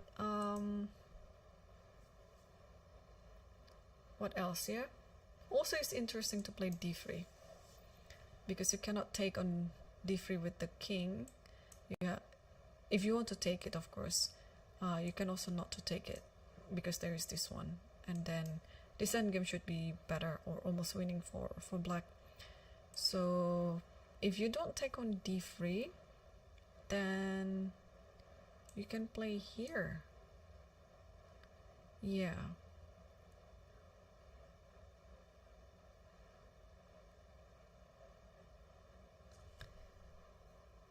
What to do in this position then? Ah, the other pawn, of course. Why did I forget that? The other pawn is, of course, very dangerous. And knight here, let's say, here. And no, in that position, maybe it's better to play bishop here.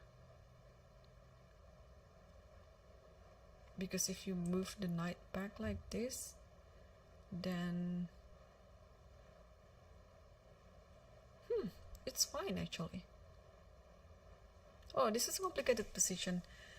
Okay, d3 is a candidate move, bishop f3 is a candidate move, b3 is also a candidate move. Those three moves look really in the spirit of the game. You just want to get one of the pawns moving. And unfortunately, I thought black was winning, but it looks like it's just... Oh, it is winning. Black is winning. Yeah, and the best move is actually b3. d3 is not winning. King e4 is not winning. Yeah. Bishop f3, is it winning? It's not winning. So here, if you want to win the game, you have to play b3. After b3, it's winning. Let's figure this out. So let's say knight here, just want to stop the promotion by playing knight a3. Oh, maybe in this position I could play bishop here. Just pin the knight so that the knight is tight. Wow, Ivanchuk might lose this game then. But that's... So, we have a few decisive results on the top boards already. An upset on the first board. And also this potentially is also another decisive result game. Because Tabatabai is winning. And we also already have 2 decisive results game on board 3 and 4. And board 5 looks like white is really regretting his decision on declining the draw offer. Because now black is standing much better, close to winning. Wow, what a day! If we have 5 decisive results in the top 5 boards, like, and bear in mind there is no 30-move draw, the 30-move draw rule or anything like that. But still, they're fighting and giving us a lot of blood in the games. Okay, they're reaching almost like the time travel right now. So after knight f4, queen b7. Oh my gosh, look at the king. It's such a powerful discovery. The queen on b7 is holding up everything. First of all, there is no checks. Okay, there is one check actually on g7, but then after king moves, I think it should be fine. You just gotta be careful where the king moves, yeah? King goes to e8, and this square of f6 is totally protected by these knights. So you cannot move anything else apart from checking the king, because otherwise this discovery will be very deadly. So, but if you kind of like continuing the checking, so let's say you go here and then you have to come here, right? And then check over here on g5. And then what to do in this position? I think you have to go there, something like this. How did the game go? Okay, so queen g8 is already there, and then queen g5, so as expected. And here, if you want to play for win, you have to play king d7.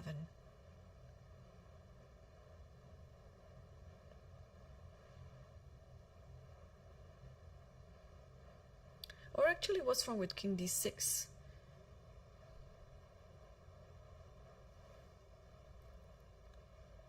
Okay, this is the moment when everyone can make blunders here,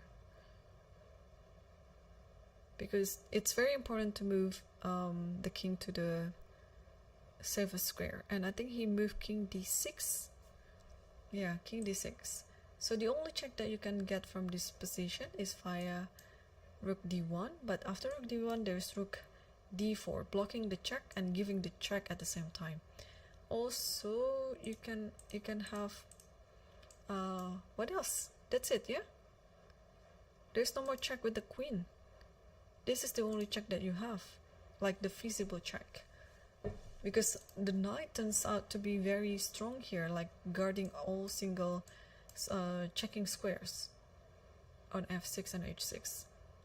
And now Muradli is under a minute. He has to play fast, but this is not an easy position to think about or to calculate. Just really, it's nerve-wracking to be in his position right now. And 14 seconds left. Oh my gosh. And at this moment, usually white will just make some blunder, because he got nervous. And okay, what did he play? He played king h3, stepping away from the discovery. But this allows white to do all sort of checks.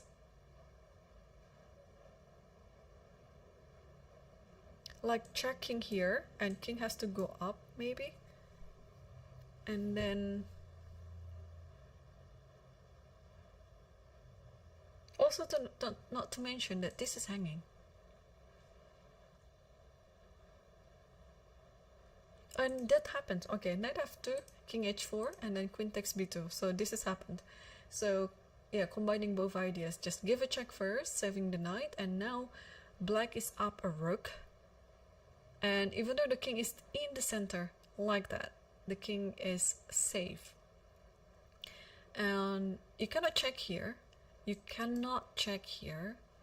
You can check here though. But then I think the king will just move back like this. And since there is no more dark square bishop, the king will be safer. And whenever you give another check like this, there's always check on f6. So black is totally fine. Wow. Yeah, so this is the thing. Sometimes when you over push in the equal game like this one, because when black over the draw, of course white can accept it, white can also refuse it, but then refusing it is also already a sign that you are trying to over push the matters, and it went backfire like this.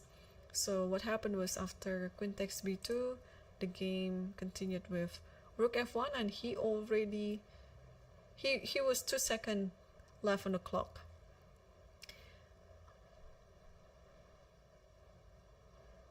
Yeah, how to finish this off? Yeah, because it looks like black is just winning. But yeah, since the king is quite loose, you have to be careful about it, not to miss any important checks.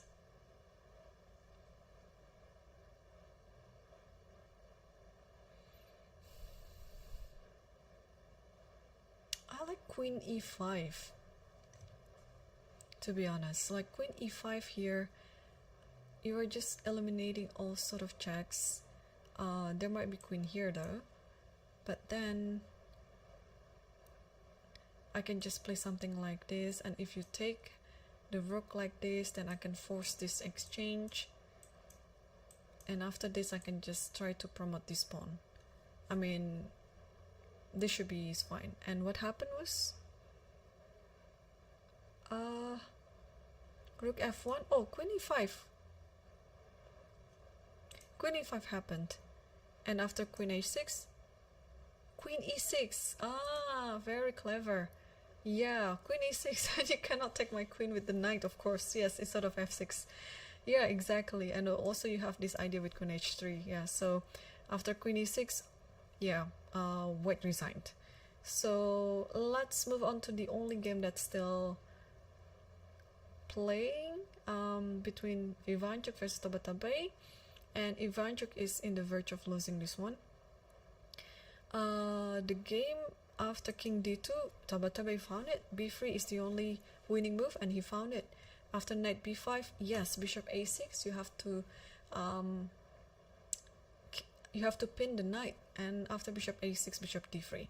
And now, what is the idea? Because the king is quite tight.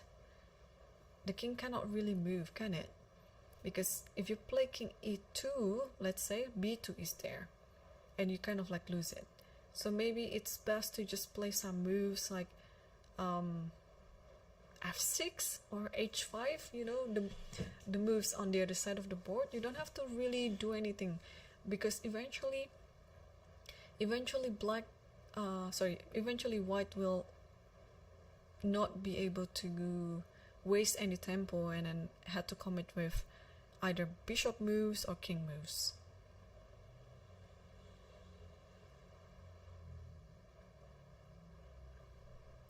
Wow, I think we're going to see like 5 decisive results in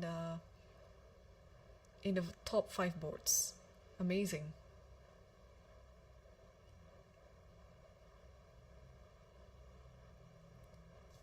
Just checking if there are any other games that still play and also interesting.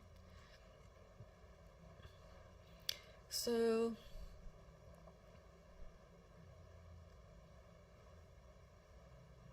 yeah, so tomorrow round 3 will also start at the same time. We will also have a 15-minute delay in the broadcast. The game will start at 3 p.m. local time, and it will be the same schedule until the end of the event. So it's easy to remember.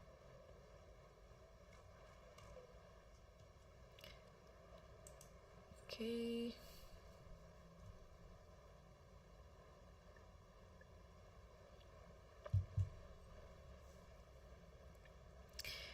Yeah, the position looks like it's just winning, but apart from all the little moves that we can make in the king side with h5 or f6, f5, is there any straightforward win that black can try to play in this position?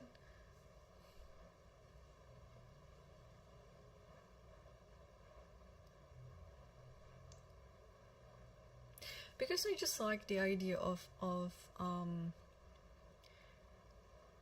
bringing my king into the game, like f4, I mean f5 and then f4, that if takes, king takes, and because the position is quite tight down, everything is tight down here for white. And what did he do? Oh, he just took on b5. He took on b5, and play b2, and yeah, this should be winning because king comes to e4. How do we stop this one? Yes, exactly, king c2 and then king e4. If the bishop cannot stop, yeah, because you can just promote one of them and then promote again the other one. So it's forced to play king c2, but then after king e4, finally I got what I want, that my king is joining to the party. And no, this is lost. If you take this pawn, then d3 is there, blocking the diagonal from b5 to f1, and Ivanchuk play bishop f1, but here is just, I think it's just king e3.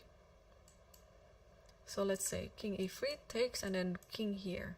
I think this is important, because when the king is going to be busy going after this pawn, this king will get this one and then also get this pawn.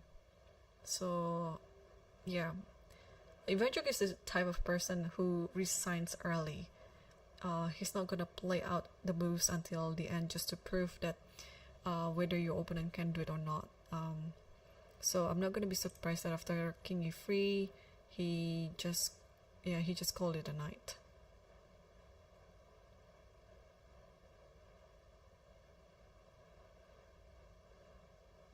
Yeah, he's shaking head. Yeah, here he realized it's almost hopeless now in this position. He might try taking on b2, but then it's not gonna be pretty. Yeah, but as long as black play here, I guess, because if d3 happens, then king c1, and I think white might be able to hold it. So you have to play after this you have to play king d2, and then let's say go here, and then here, and then you go here, let's say, and then queen takes, and then like this, and then you just go after this pawn, and then this should be just winning. Okay, so the position is still up to here, king e3. And Ivanchuk has just a little bit over a minute. Yeah, it's really heartbreaking. I've seen him in many tournaments, in Gibraltar and other tournaments when he was still like 2700. It's always heartbreaking to see a nice person like him losing a game, because we can tell that he really loves chess, and that chess is his life. I think it's something to do with age. I'm sure that, you know, I mean he's still a very strong player. So what happened was g4. So he didn't take on b2, but he just played g4. But this doesn't change a thing, does it? So maybe this one can happen, and after takes, just like this. Yeah, because then after this, or if you want to create some attack like this, then this, like this, and then takes here, and then f6, it should be fine. So yeah, just play b1 maybe for this one. It's quite straightforward. That's gonna win. Also, if you want to be more careful, you can play f6. But oh, it happened. So b1 takes and king d2. So this is our current position, and bishop h3. So the idea is to get to the pawn a bit faster, maybe. So after this, king here, takes, and here. Let's say maybe takes, yeah, and takes here, but this is also the same. It should be losing as well. Is it? Oh no, not like that. But this, this is the mole f6. Yes. Now this is losing. And okay, the arbiter blocked our view, but it looks like after king e2, Ivanchuk resigned, and therefore it concludes our commentary for today. And just what a result that we have today. No, I just didn't expect that we will have 5 decisive results for the top 5 boards, because it's a huge result. Because actually some of the games, like Ivanchuk Tabatabe, looks like a very equal game, and then board 5 Muradli Aravin looks like it was quite equal, drawish game. But both of them unfolded to be quite a very interesting ends. This one the endgame, and the other one is very interesting tactical ending. So yeah, it's been great. We are doing this for more than 3 hours. It's close to 4 hours, But yeah, it's been a pleasure, and hope to see you guys again tomorrow at the same time. The games will be started at 6. The games will be started at 3 p.m. local time, which is 6 my time, by the way, in Jakarta, Indonesia. So yes, thanks for watching. Bye for now, and see you tomorrow.